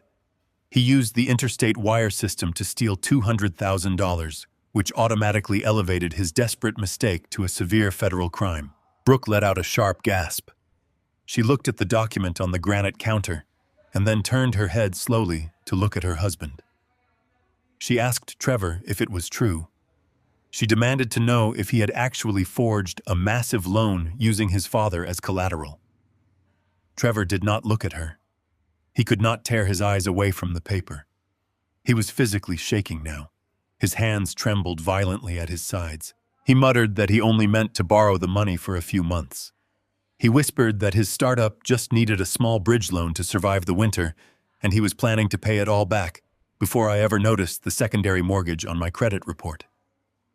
He confessed to the crime right in front of his sleazy lawyer and his horrified wife. He tried to claim he was just trying to save their lifestyle, but his words sounded weak and incredibly pathetic. Arthur Vance was not a brilliant man, but he possessed a very strong instinct for self-preservation. He stared at the forged loan document and realized the massive legal trap he had just walked into. He understood that Trevor had brought him here to extort an old man while actively concealing a massive federal fraud. If Vance proceeded with the emergency guardianship petition while knowing his client had forged a $200,000 loan, he would be actively participating in a criminal conspiracy. The sleazy lawyer took a very slow step backward away from the kitchen island. He looked at Trevor with absolute disgust. He told my son that he had explicitly asked if there were any hidden financial liabilities before accepting this case. Vance stated that forging a commercial loan was completely outside the scope of his practice. He wanted absolutely nothing to do with a federal bank fraud investigation. I looked at Arthur Vance and told him he was making a very wise decision. I advised him to gather his ridiculous guardianship papers and walk out of my home immediately. I told him to leave before the federal authorities arrived to ask questions about who was trying to help a felon hide his stolen money. I turned my attention back to Trevor and Brooke. I told my son that his attempt to paint me as a senile old man had completely backfired. I explained that the full forensic audit was already in the hands of the bank fraud department and the regional authorities. I told him he had pushed me to the absolute limit, and now he was going to face the brutal permanent consequences of his own boundless arrogance. The trap was fully sprung, and there was absolutely no escape from the reckoning he had built for himself. The heavy silence in the living room was absolute. Arthur Vance stood completely frozen at the kitchen island. His eyes were firmly locked on the crisp white paper displaying the forged signature. The arrogant posture he had carried into my home evaporated into thin air. His shoulders sagged heavily under his cheap gray suit. He blinked rapidly, staring at the undeniable proof of federal bank fraud resting on the granite counter. The air in the room felt incredibly thick and suffocating. Vance was not a brilliant legal mind by any stretch of the imagination, but he possessed a sharp instinct for survival. He He recognized a lethal trap the very second he saw one. The silence stretched on, feeling like hours packed into mere seconds. Trevor tried to open his mouth to speak, but absolutely no sound came out. His face was the color of dirty chalk. Brooke remained perfectly still with her manicured hands hovering nervously near her chest. She looked exactly like a statue caught in the middle of a collapsing building. Vance slowly reached out with a trembling hand and picked up the loan document. He brought the paper closer to his face, tracing the lines of text and the digital timestamps with his wide eyes. He saw the internet protocol address that linked the fraudulent transaction directly to the estate I owned. He saw my name forged on the bottom line. Vance lowered the paper back onto the cold stone counter. The blood had entirely drained from his face, leaving his skin a pale, sickly gray. He looked at Trevor with an expression of profound disgust mixed with rising panic. A heavy bead of sweat rolled down his forehead. He took a slow, deliberate step away from my son. He wanted to put physical distance between himself and the man who had just implicated him in a massive criminal conspiracy. Vance understood exactly what was happening. Trevor had hired him to file a frivolous emergency guardianship petition. Trevor had wanted to use the legal system to extort a healthy old man, but Trevor had conveniently forgotten to mention that he was actively hiding a $200,000 stolen asset. I watched the sleazy attorney process his own devastating liability. If Vance proceeded with the guardianship filing while knowing his client had committed identity theft, he would be actively participating in a federal cover-up. He would lose his license to practice law in this state before the ink was even dry. He would face severe federal charges alongside his wealthy young client. The realization hit Vance like a physical blow to the stomach. He began to breathe heavily. His eyes darted toward my front door, measuring the exact distance to his escape route. Vance turned his head and looked directly at Trevor. His voice trembled with a mixture of raw terror and absolute rage. He told my son that he had explicitly asked if there were any hidden financial liabilities before accepting this case. He reminded Trevor that he had demanded full transparency during their initial consultation. He stated that forging a commercial business loan using a stolen Social Security number was entirely outside the scope of his family law practice. He declared that he wanted absolutely nothing to do with the federal bank fraud investigation. Trevor finally found his voice. He took a frantic step toward his lawyer, holding his hands out in a desperate, pathetic plea. He stammered that the loan was just a temporary bridge to keep his startup afloat.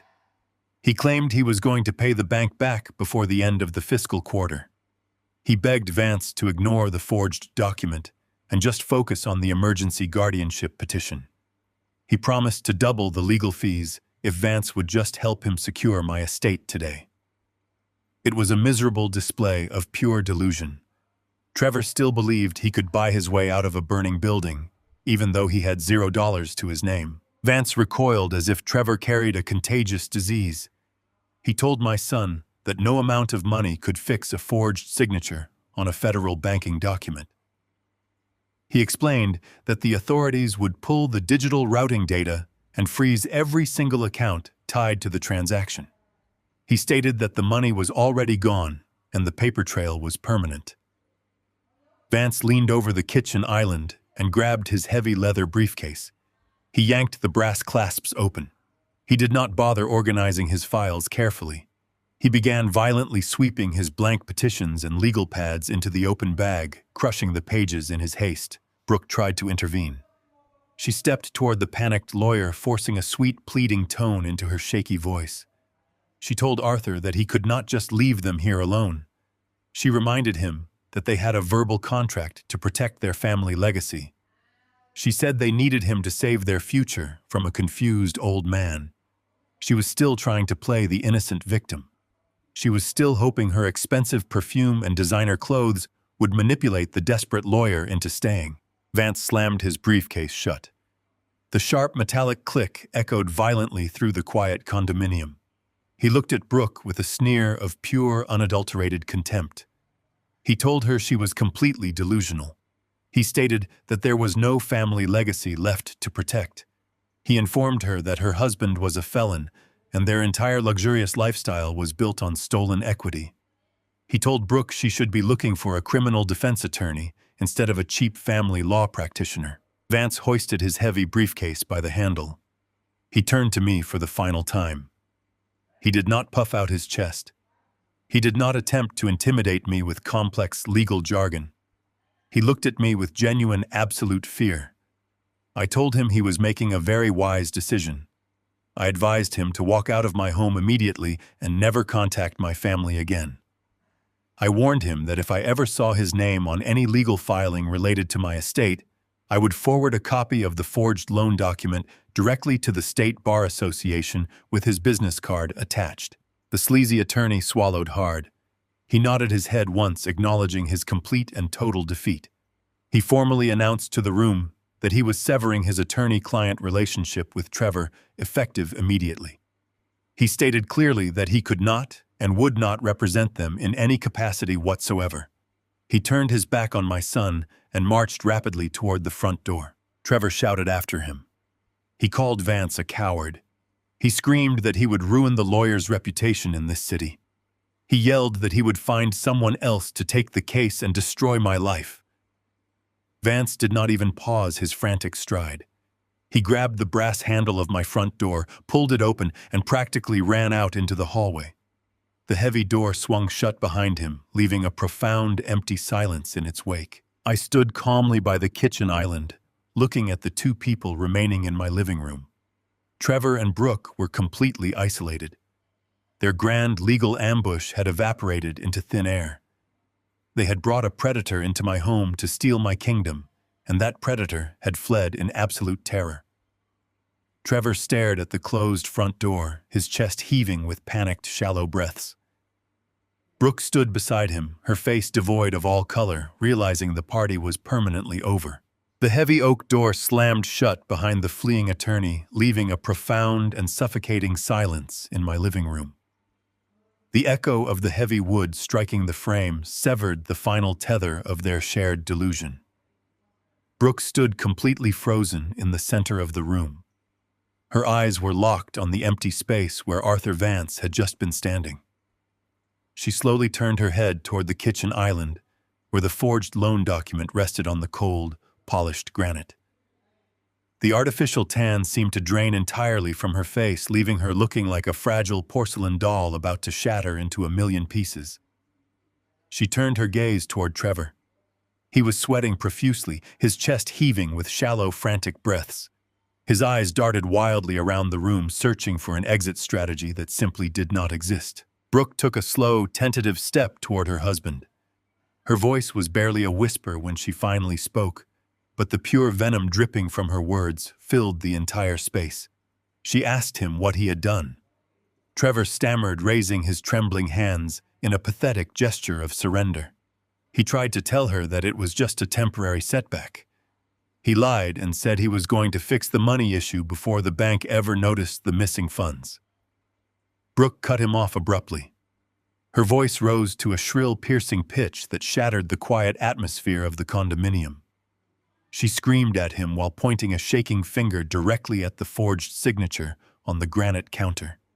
She reminded him of the extravagant promises he had made the night he proposed to her. She yelled that he had sworn he possessed an untouchable family trust fund worth tens of millions of dollars.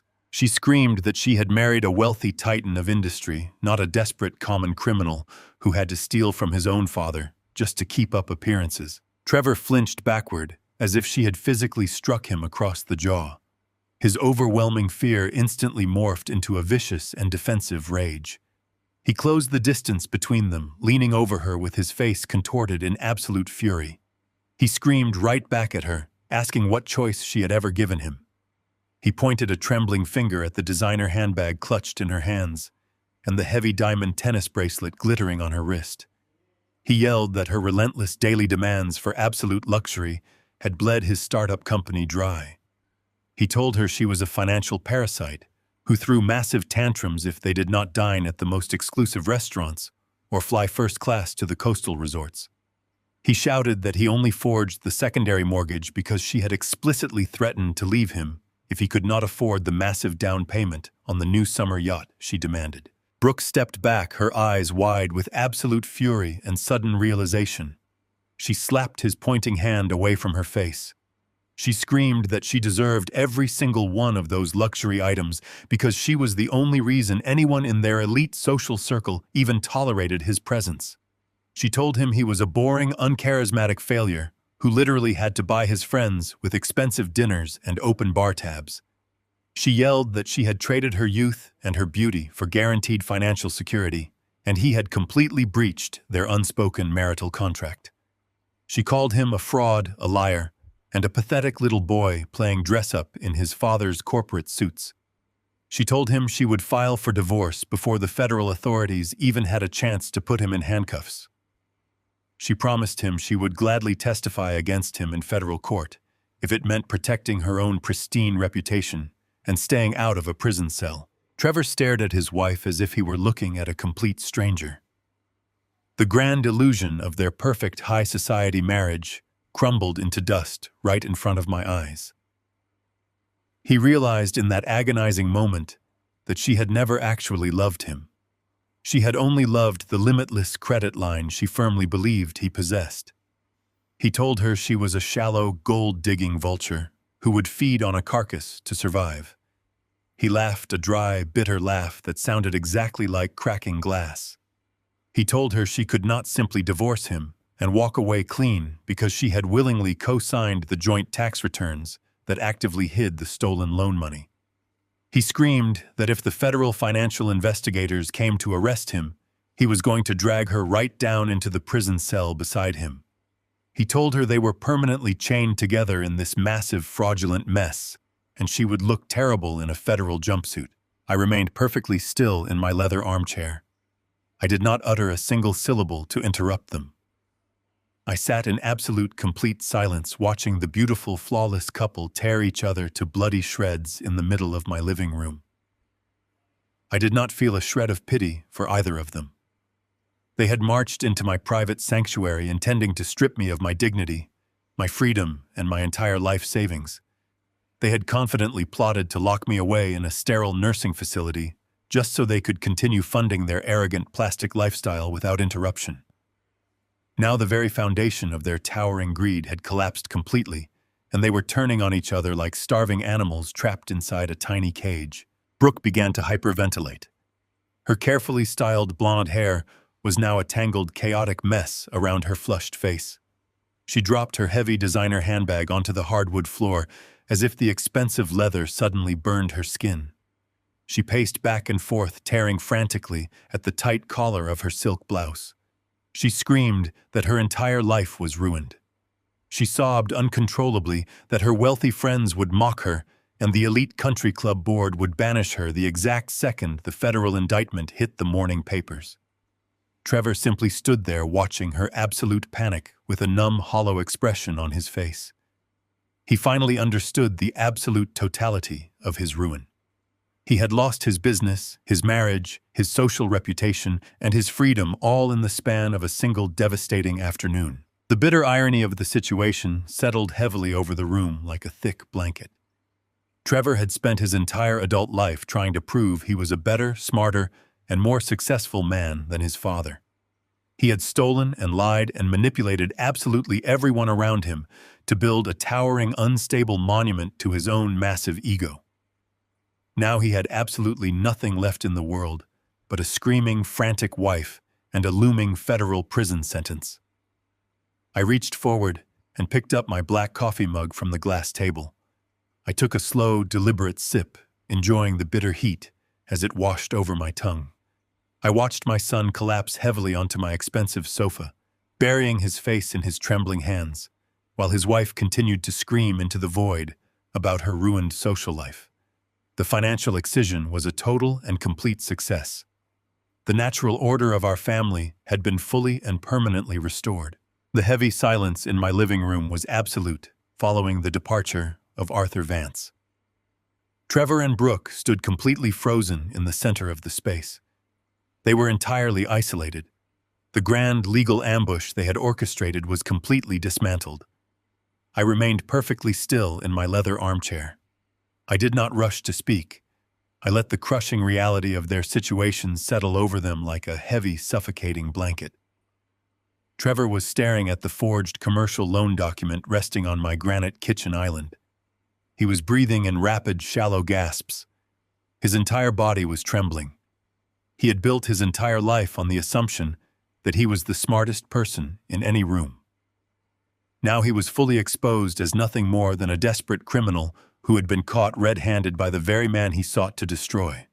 Brooke was staring at him with absolute horror. The illusion of her wealthy, untouchable husband had evaporated. She slowly turned her gaze toward me. Her eyes were wide and pleading. She attempted to manipulate the situation one last time. She stepped forward and told me she had absolutely no idea that Trevor had forged my signature. She swore she believed the startup was incredibly successful and that Trevor had secured legitimate bridge funding. She begged me to believe that she was just an innocent victim in his reckless financial schemes. She claimed she would never have supported a plan that involved federal bank fraud. I looked at her with a cold, detached expression. I told Brooke her ignorance was entirely irrelevant. I explained that she had gladly enjoyed the extravagant lifestyle funded by stolen equity. I stated that her relentless demands for luxury were the exact catalyst that drove my son to commit a felony. I told her she was a willing participant in the illusion, and she would now share in the absolute collapse of that illusion. Her mouth opened and closed, but she could find no words to defend herself. She stepped back and wrapped her arms around her own waist, looking completely broken. I turned my attention back to Trevor. I told him he had exactly two choices. I explained that I held the complete forensic audit in my possession. I stated that the digital timestamps the Internet Protocol addresses and the routing numbers formed a perfect and undeniable chain of evidence. I told him I could place one phone call to the federal banking authorities right now. I explained that if I made that call, he would be arrested before the sun went down. I detailed the reality of a federal fraud conviction. I told him he would spend years in a federal penitentiary, and his reputation would be permanently destroyed. He would never be allowed to work in the financial sector or manage corporate capital ever again. His entire future would be erased. Trevor dropped to his knees. The expensive fabric of his trousers hit my hardwood floor with a dull thud. He buried his face in his trembling hands and began to sob openly. The arrogant titan of industry was completely gone. He begged me not to send him to prison. He cried that he was terrified and that he only wanted to make me proud by building a successful company. He swore he would do anything to avoid a criminal record. He pleaded for mercy. I stood up from my leather armchair and walked over to the heavy oak desk in the corner of my living room. I opened the top drawer and retrieved a second manila folder. I carried it back to the kitchen island and placed it right next to the forged loan document. I looked down at my weeping son. I told him I would offer him one single alternative to a prison cell. I explained that I was not doing this out of love or mercy, but simply to protect the family name from the permanent stain of a federal indictment. I opened the new folder and pulled out a stack of legal contracts. I told Trevor to stand up and look at the papers. He slowly got to his feet, wiping his wet face with the back of his trembling hand.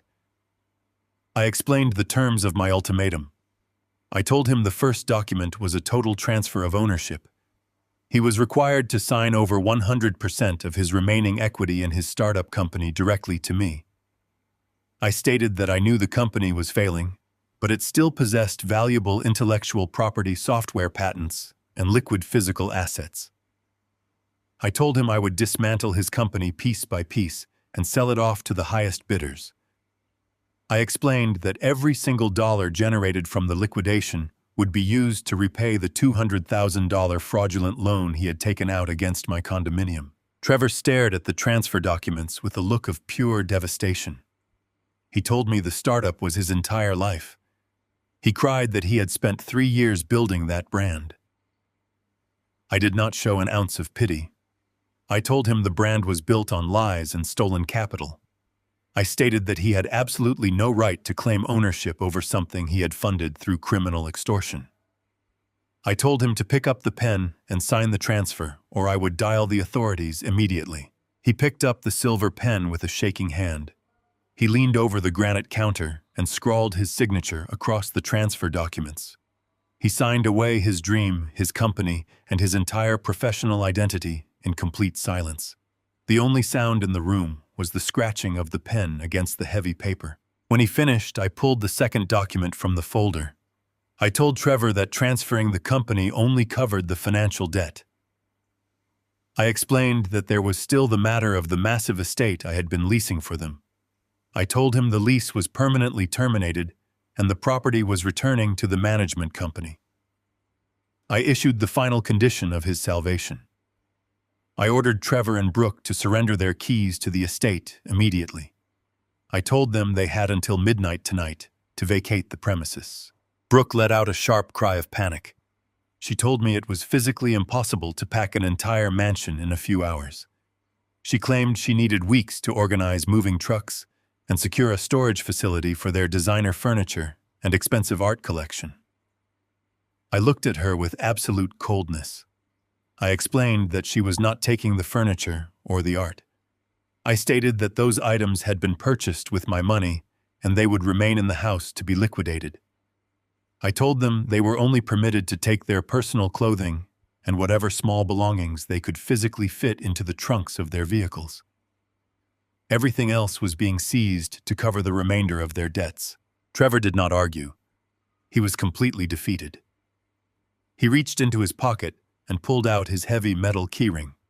He detached the electronic gate fob and the brass front door key for the estate. He placed them silently onto the granite counter next to the signed transfer documents. Brooke stared at the keys with absolute despair.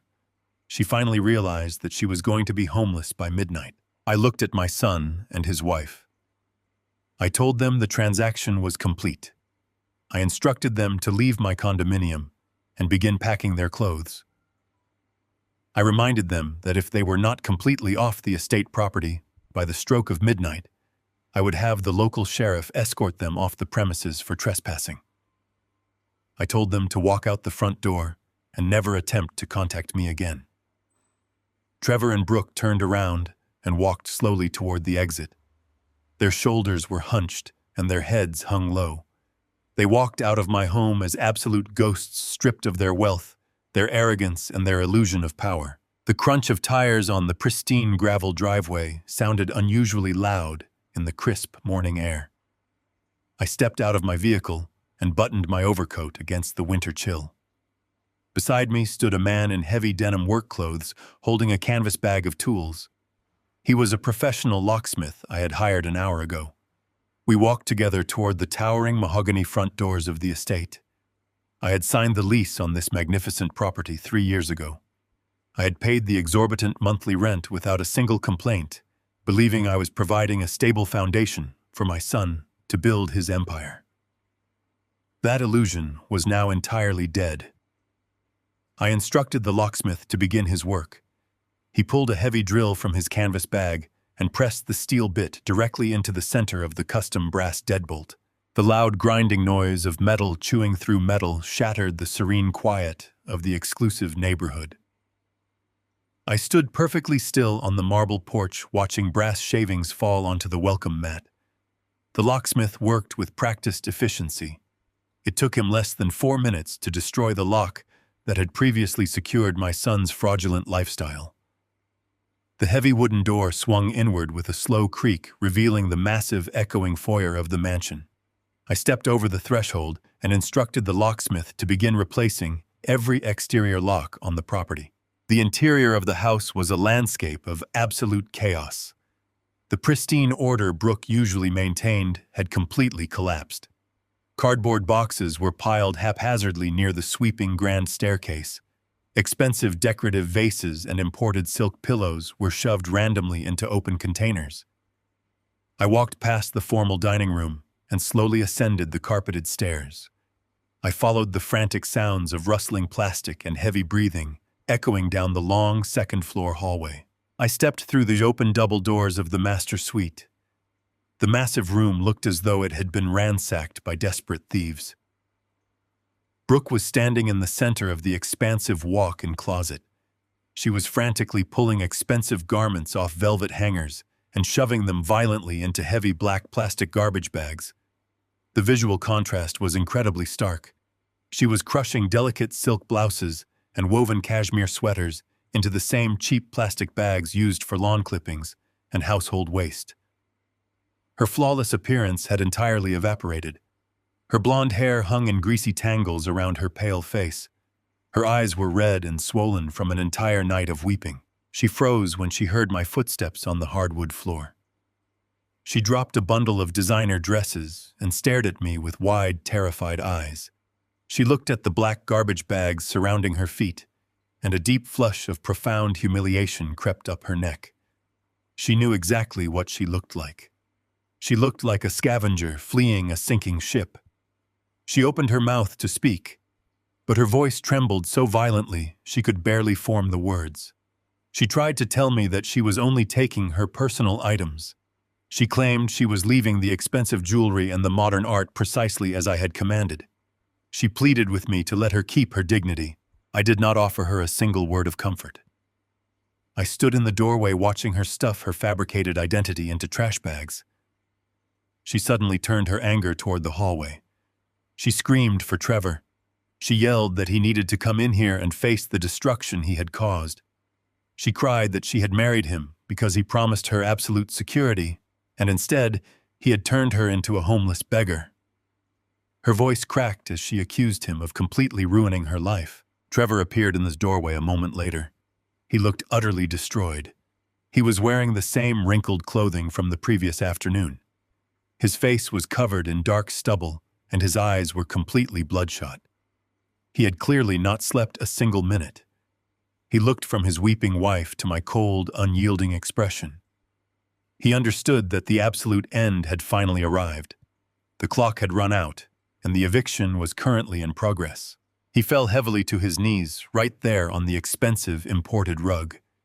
The fabric of his trousers pulled tight against his legs as he collapsed. He crawled forward a few inches, closing the distance between us. He raised his trembling hands and clasped them together in a gesture of desperate prayer. He begged me to stop the locksmith. He pleaded with me to give him one more chance to prove his worth. He claimed he had spent the entire night tearing through his business ledgers, looking for a way to salvage the corporate accounts. He swore he could rebuild the company and pay back every single dollar of the forged loan if I just gave him a few months of breathing room. I looked down at the pathetic figure kneeling on the floor. I remembered a conversation we had exactly 1 year ago.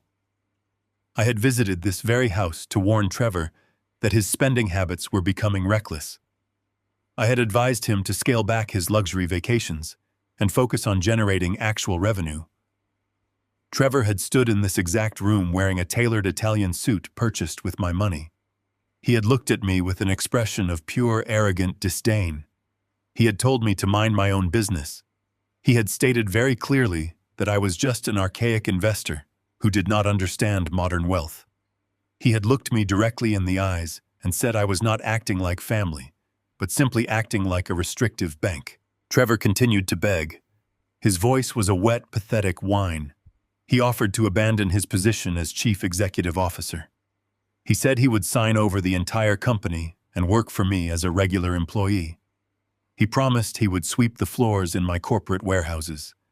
He swore he would start at the absolute bottom and earn minimum wage just to prove he was a changed man. He told me he was my own flesh and blood, and a father could not simply throw his only son out into the freezing winter street. I did not feel a shred of pity. I did not feel the familiar pull of parental obligation that had driven me to fund his delusions for so many years. I only felt a cold, clinical, absolute clarity. I looked down into his bloodshot eyes. I reminded him of the precise words he had spoken to me in this house 1 year ago. I spoke slowly, ensuring every single word landed with devastating accuracy. I replied with absolute detachment, stating that you told me I was not family. I watched the realization wash over his pale face as I delivered my final judgment. I told him I am simply treating you like a defaulting tenant. The words hung in the air, heavy and final. Trevor dropped his hands and stared at the floor.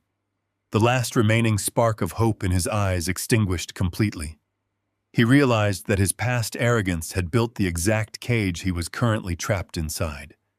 He had demanded independence, and now he was experiencing the brutal reality of surviving without a safety net. He slowly pushed himself up from the floor. He did not look at me again. He turned toward Brooke and quietly told her to grab the plastic garbage bags. They worked in absolute silence. They dragged the heavy black plastic sacks down the sweeping staircase and across the marble foyer. The loud scraping sound of the bags sliding across the floor echoed through the empty mansion. I stood on the landing and watched them carry their ruined lives out the front door. The locksmith was waiting on the porch, holding a brand new set of brass keys. He handed the keys to me and quietly began packing his tools. Trevor and Brooke walked down the long gravel driveway, hauling their garbage bags toward a small rented sedan they had parked near the gates. They did not look back at the massive estate they had once claimed to own. I stepped outside and pulled the heavy mahogany doors shut. I inserted the new brass key into the freshly installed lock and turned it, hearing the solid, heavy click of the deadbolt sliding into place. The physical eviction was complete. I walked back into the house and moved toward the private study Trevor had used as his home office. The room was dark and smelled faintly of stale, expensive bourbon. I walked over to his massive oak desk, intending to gather any remaining corporate ledgers. The surface of the desk was littered with shredded paper and broken pencils. I moved a stack of empty file folders and saw a single sealed envelope resting directly in the center of the leather blotter. It was not addressed to me. The name written on the front in harsh, jagged letters belonged to a man known to operate a highly illegal shadow lending syndicate in the neighboring city. I stared at the envelope, realizing Trevor had not merely forged a bank loan. He had borrowed capital from men who did not rely on the legal system to collect their debts. A new, incredibly dangerous shadow had just fallen over the estate. The conflict was far from over. I reached out and picked up the envelope, preparing for the next inevitable disaster. The engine of the rented moving van roared with a harsh metallic rattle. The cab smelled strongly of cheap disinfectant and stale cigarette smoke. It was a massive downgrade from the imported leather interiors they were accustomed to. Trevor gripped the thick plastic steering wheel. His knuckles were bone white. He kept his eyes locked firmly on the road ahead. He did not dare look over at the passenger seat. He knew exactly what kind of expression his wife was wearing. Brooke sat rigidly against the stiff fabric seat. She clutched a single leather handbag on her lap. It was the only expensive item she had managed to save from the liquidation. Behind them in the dark, cavernous cargo space sat 50 black plastic garbage bags. The bags contained the wrinkled remains of their designer wardrobes. They did not have any furniture. They did not have any art. They had absolutely nothing of real value. The heavy suspension of the van bounced violently over a pothole. Brooke winced as her head hit the dirty glass window. She let out a sharp breath. She did not yell at him this time. The screaming match in the living room had completely drained her vocal cords. She was utterly consumed by a cold, paralyzing dread. She stared out the window, watching the pristine, manicured lawns of the exclusive gated community fade away. They drove past the massive iron gates for the final time. They merged onto the busy public highway. They were rejoining the normal world. It was the exact world Brooke had spent her entire adult life trying to escape. She closed her eyes. A bitter memory surfaced in her mind. Just 6 months ago, she had hosted a lavish charity luncheon. She had stood in her massive marble foyer drinking imported champagne. She had openly mocked a former classmate who had recently moved back home. She had laughed cruelly, describing the absolute nightmare of living in a cramped suburban basement. She had called it the ultimate signature of a failed life. She had sworn she would rather die than suffer that kind of pathetic middle-class humiliation. Now the universe was delivering a brutal, poetic justice. The moving van was driving directly toward the modest subdivision where she had grown up. They had absolutely nowhere else to go.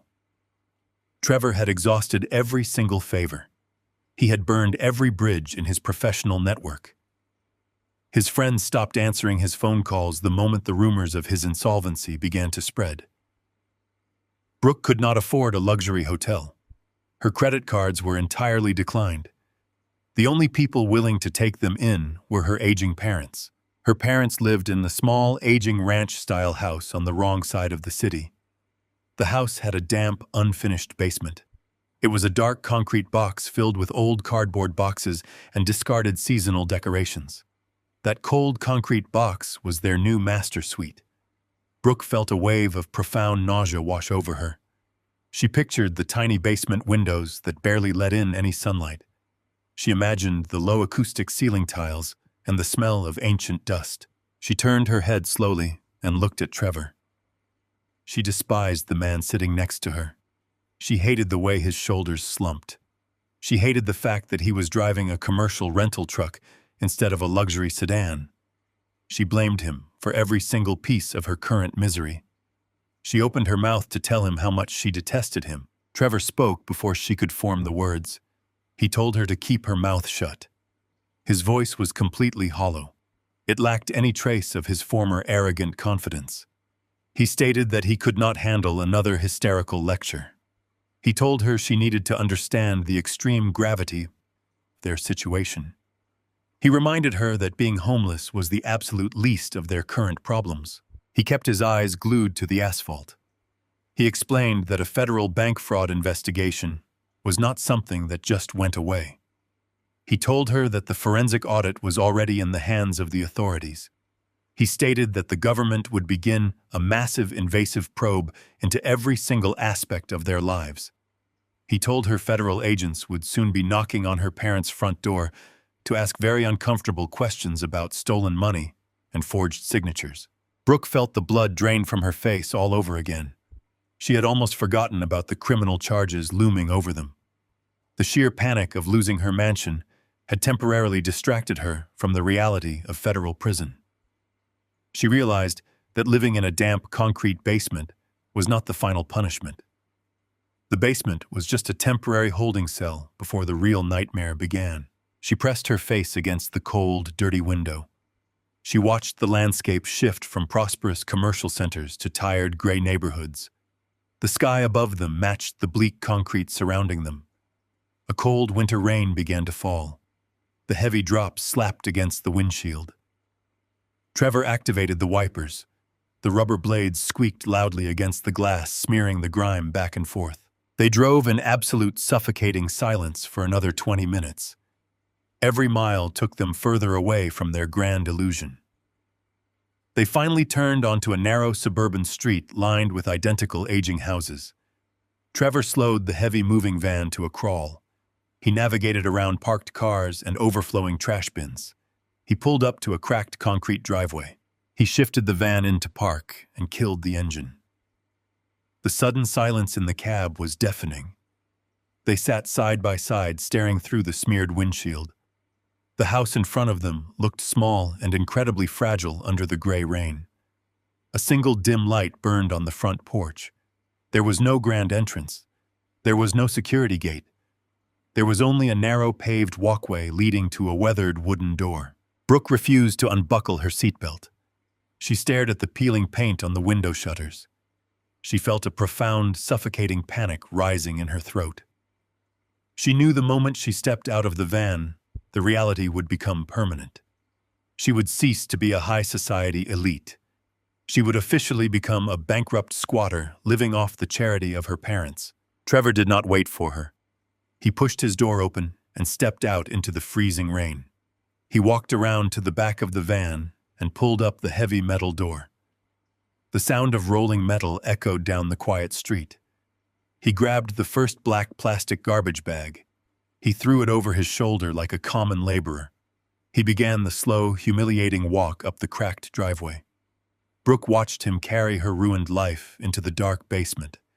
She finally unbuckled her seatbelt and opened her door, stepping out into the cold, brutal truth of her new existence. The heavy oak door was sealed shut.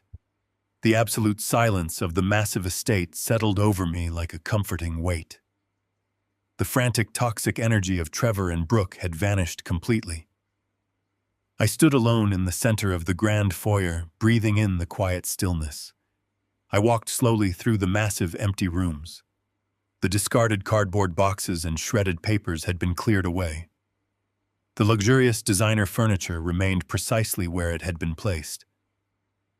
I ran my hand along the polished surface of the formal dining table. I felt a profound sense of closure. The toxic infection that had slowly drained my life and my finances was finally cured. I pulled my cellular phone from my heavy overcoat pocket. I dialed a number I had memorized weeks ago. A crisp, professional voice answered on the second ring. I told the elite real estate agent that the property was officially vacant and ready for immediate listing. I instructed him to sell the estate and all the remaining physical assets to the highest cash bidder. I explained with absolute clarity that every single dollar generated from the massive liquidation was to be routed directly into my private retirement trust. The agent agreed to begin the aggressive marketing campaign by tomorrow morning. I ended the call and slid the phone back into my pocket. The financial excision was now permanently finalized. The wealth I had spent 4 decades accumulating through relentless hard work would no longer serve as a crutch for entitled arrogance. It would finally serve its true intended purpose. It would secure my twilight years with absolute, uninterrupted stability. I took one final deliberate look at the towering vaulted ceilings and the expensive imported rugs. I did not feel a single ounce of regret or sorrow. I turned my back on the empty, echoing mansion and walked out the front door. I pulled the heavy mahogany shut behind me. I inserted the new brass key and turned the deadbolt until it clicked solidly into place. The metallic sound was final and absolute. I stood alone on the marble porch. The crisp winter air filled my lungs with a sharp, biting clarity. The dark gray clouds from the previous evening had cleared completely, leaving a bright, pale sky. The morning sun cast a cold, clean light across the manicured lawns. I walked slowly down the long gravel driveway. My footsteps crunched rhythmically against the small white stones. I did not look back at the towering brick facade. The heavy, crushing burden of my son's endless demands had been completely lifted from my weary shoulders. I had reclaimed my life, my hard-earned wealth, and my personal legacy. My peace and my dignity were permanently restored. The most profound lesson hidden within this story is that true family bonds must be built upon a foundation of mutual respect rather than endless financial exploitation. Unconditional love does not mean surrendering your own dignity or enabling destructive entitlement. Setting absolute boundaries is often the most difficult but necessary act of self-preservation. Wealth and material possessions can easily corrupt those who have not earned them through genuine struggle. Ultimately, a person must protect their own peace and legacy, because funding the toxic arrogance of others will only lead to mutual ruin. If this story resonated with you, please share your thoughts in the comments below and subscribe to the channel for more powerful narratives.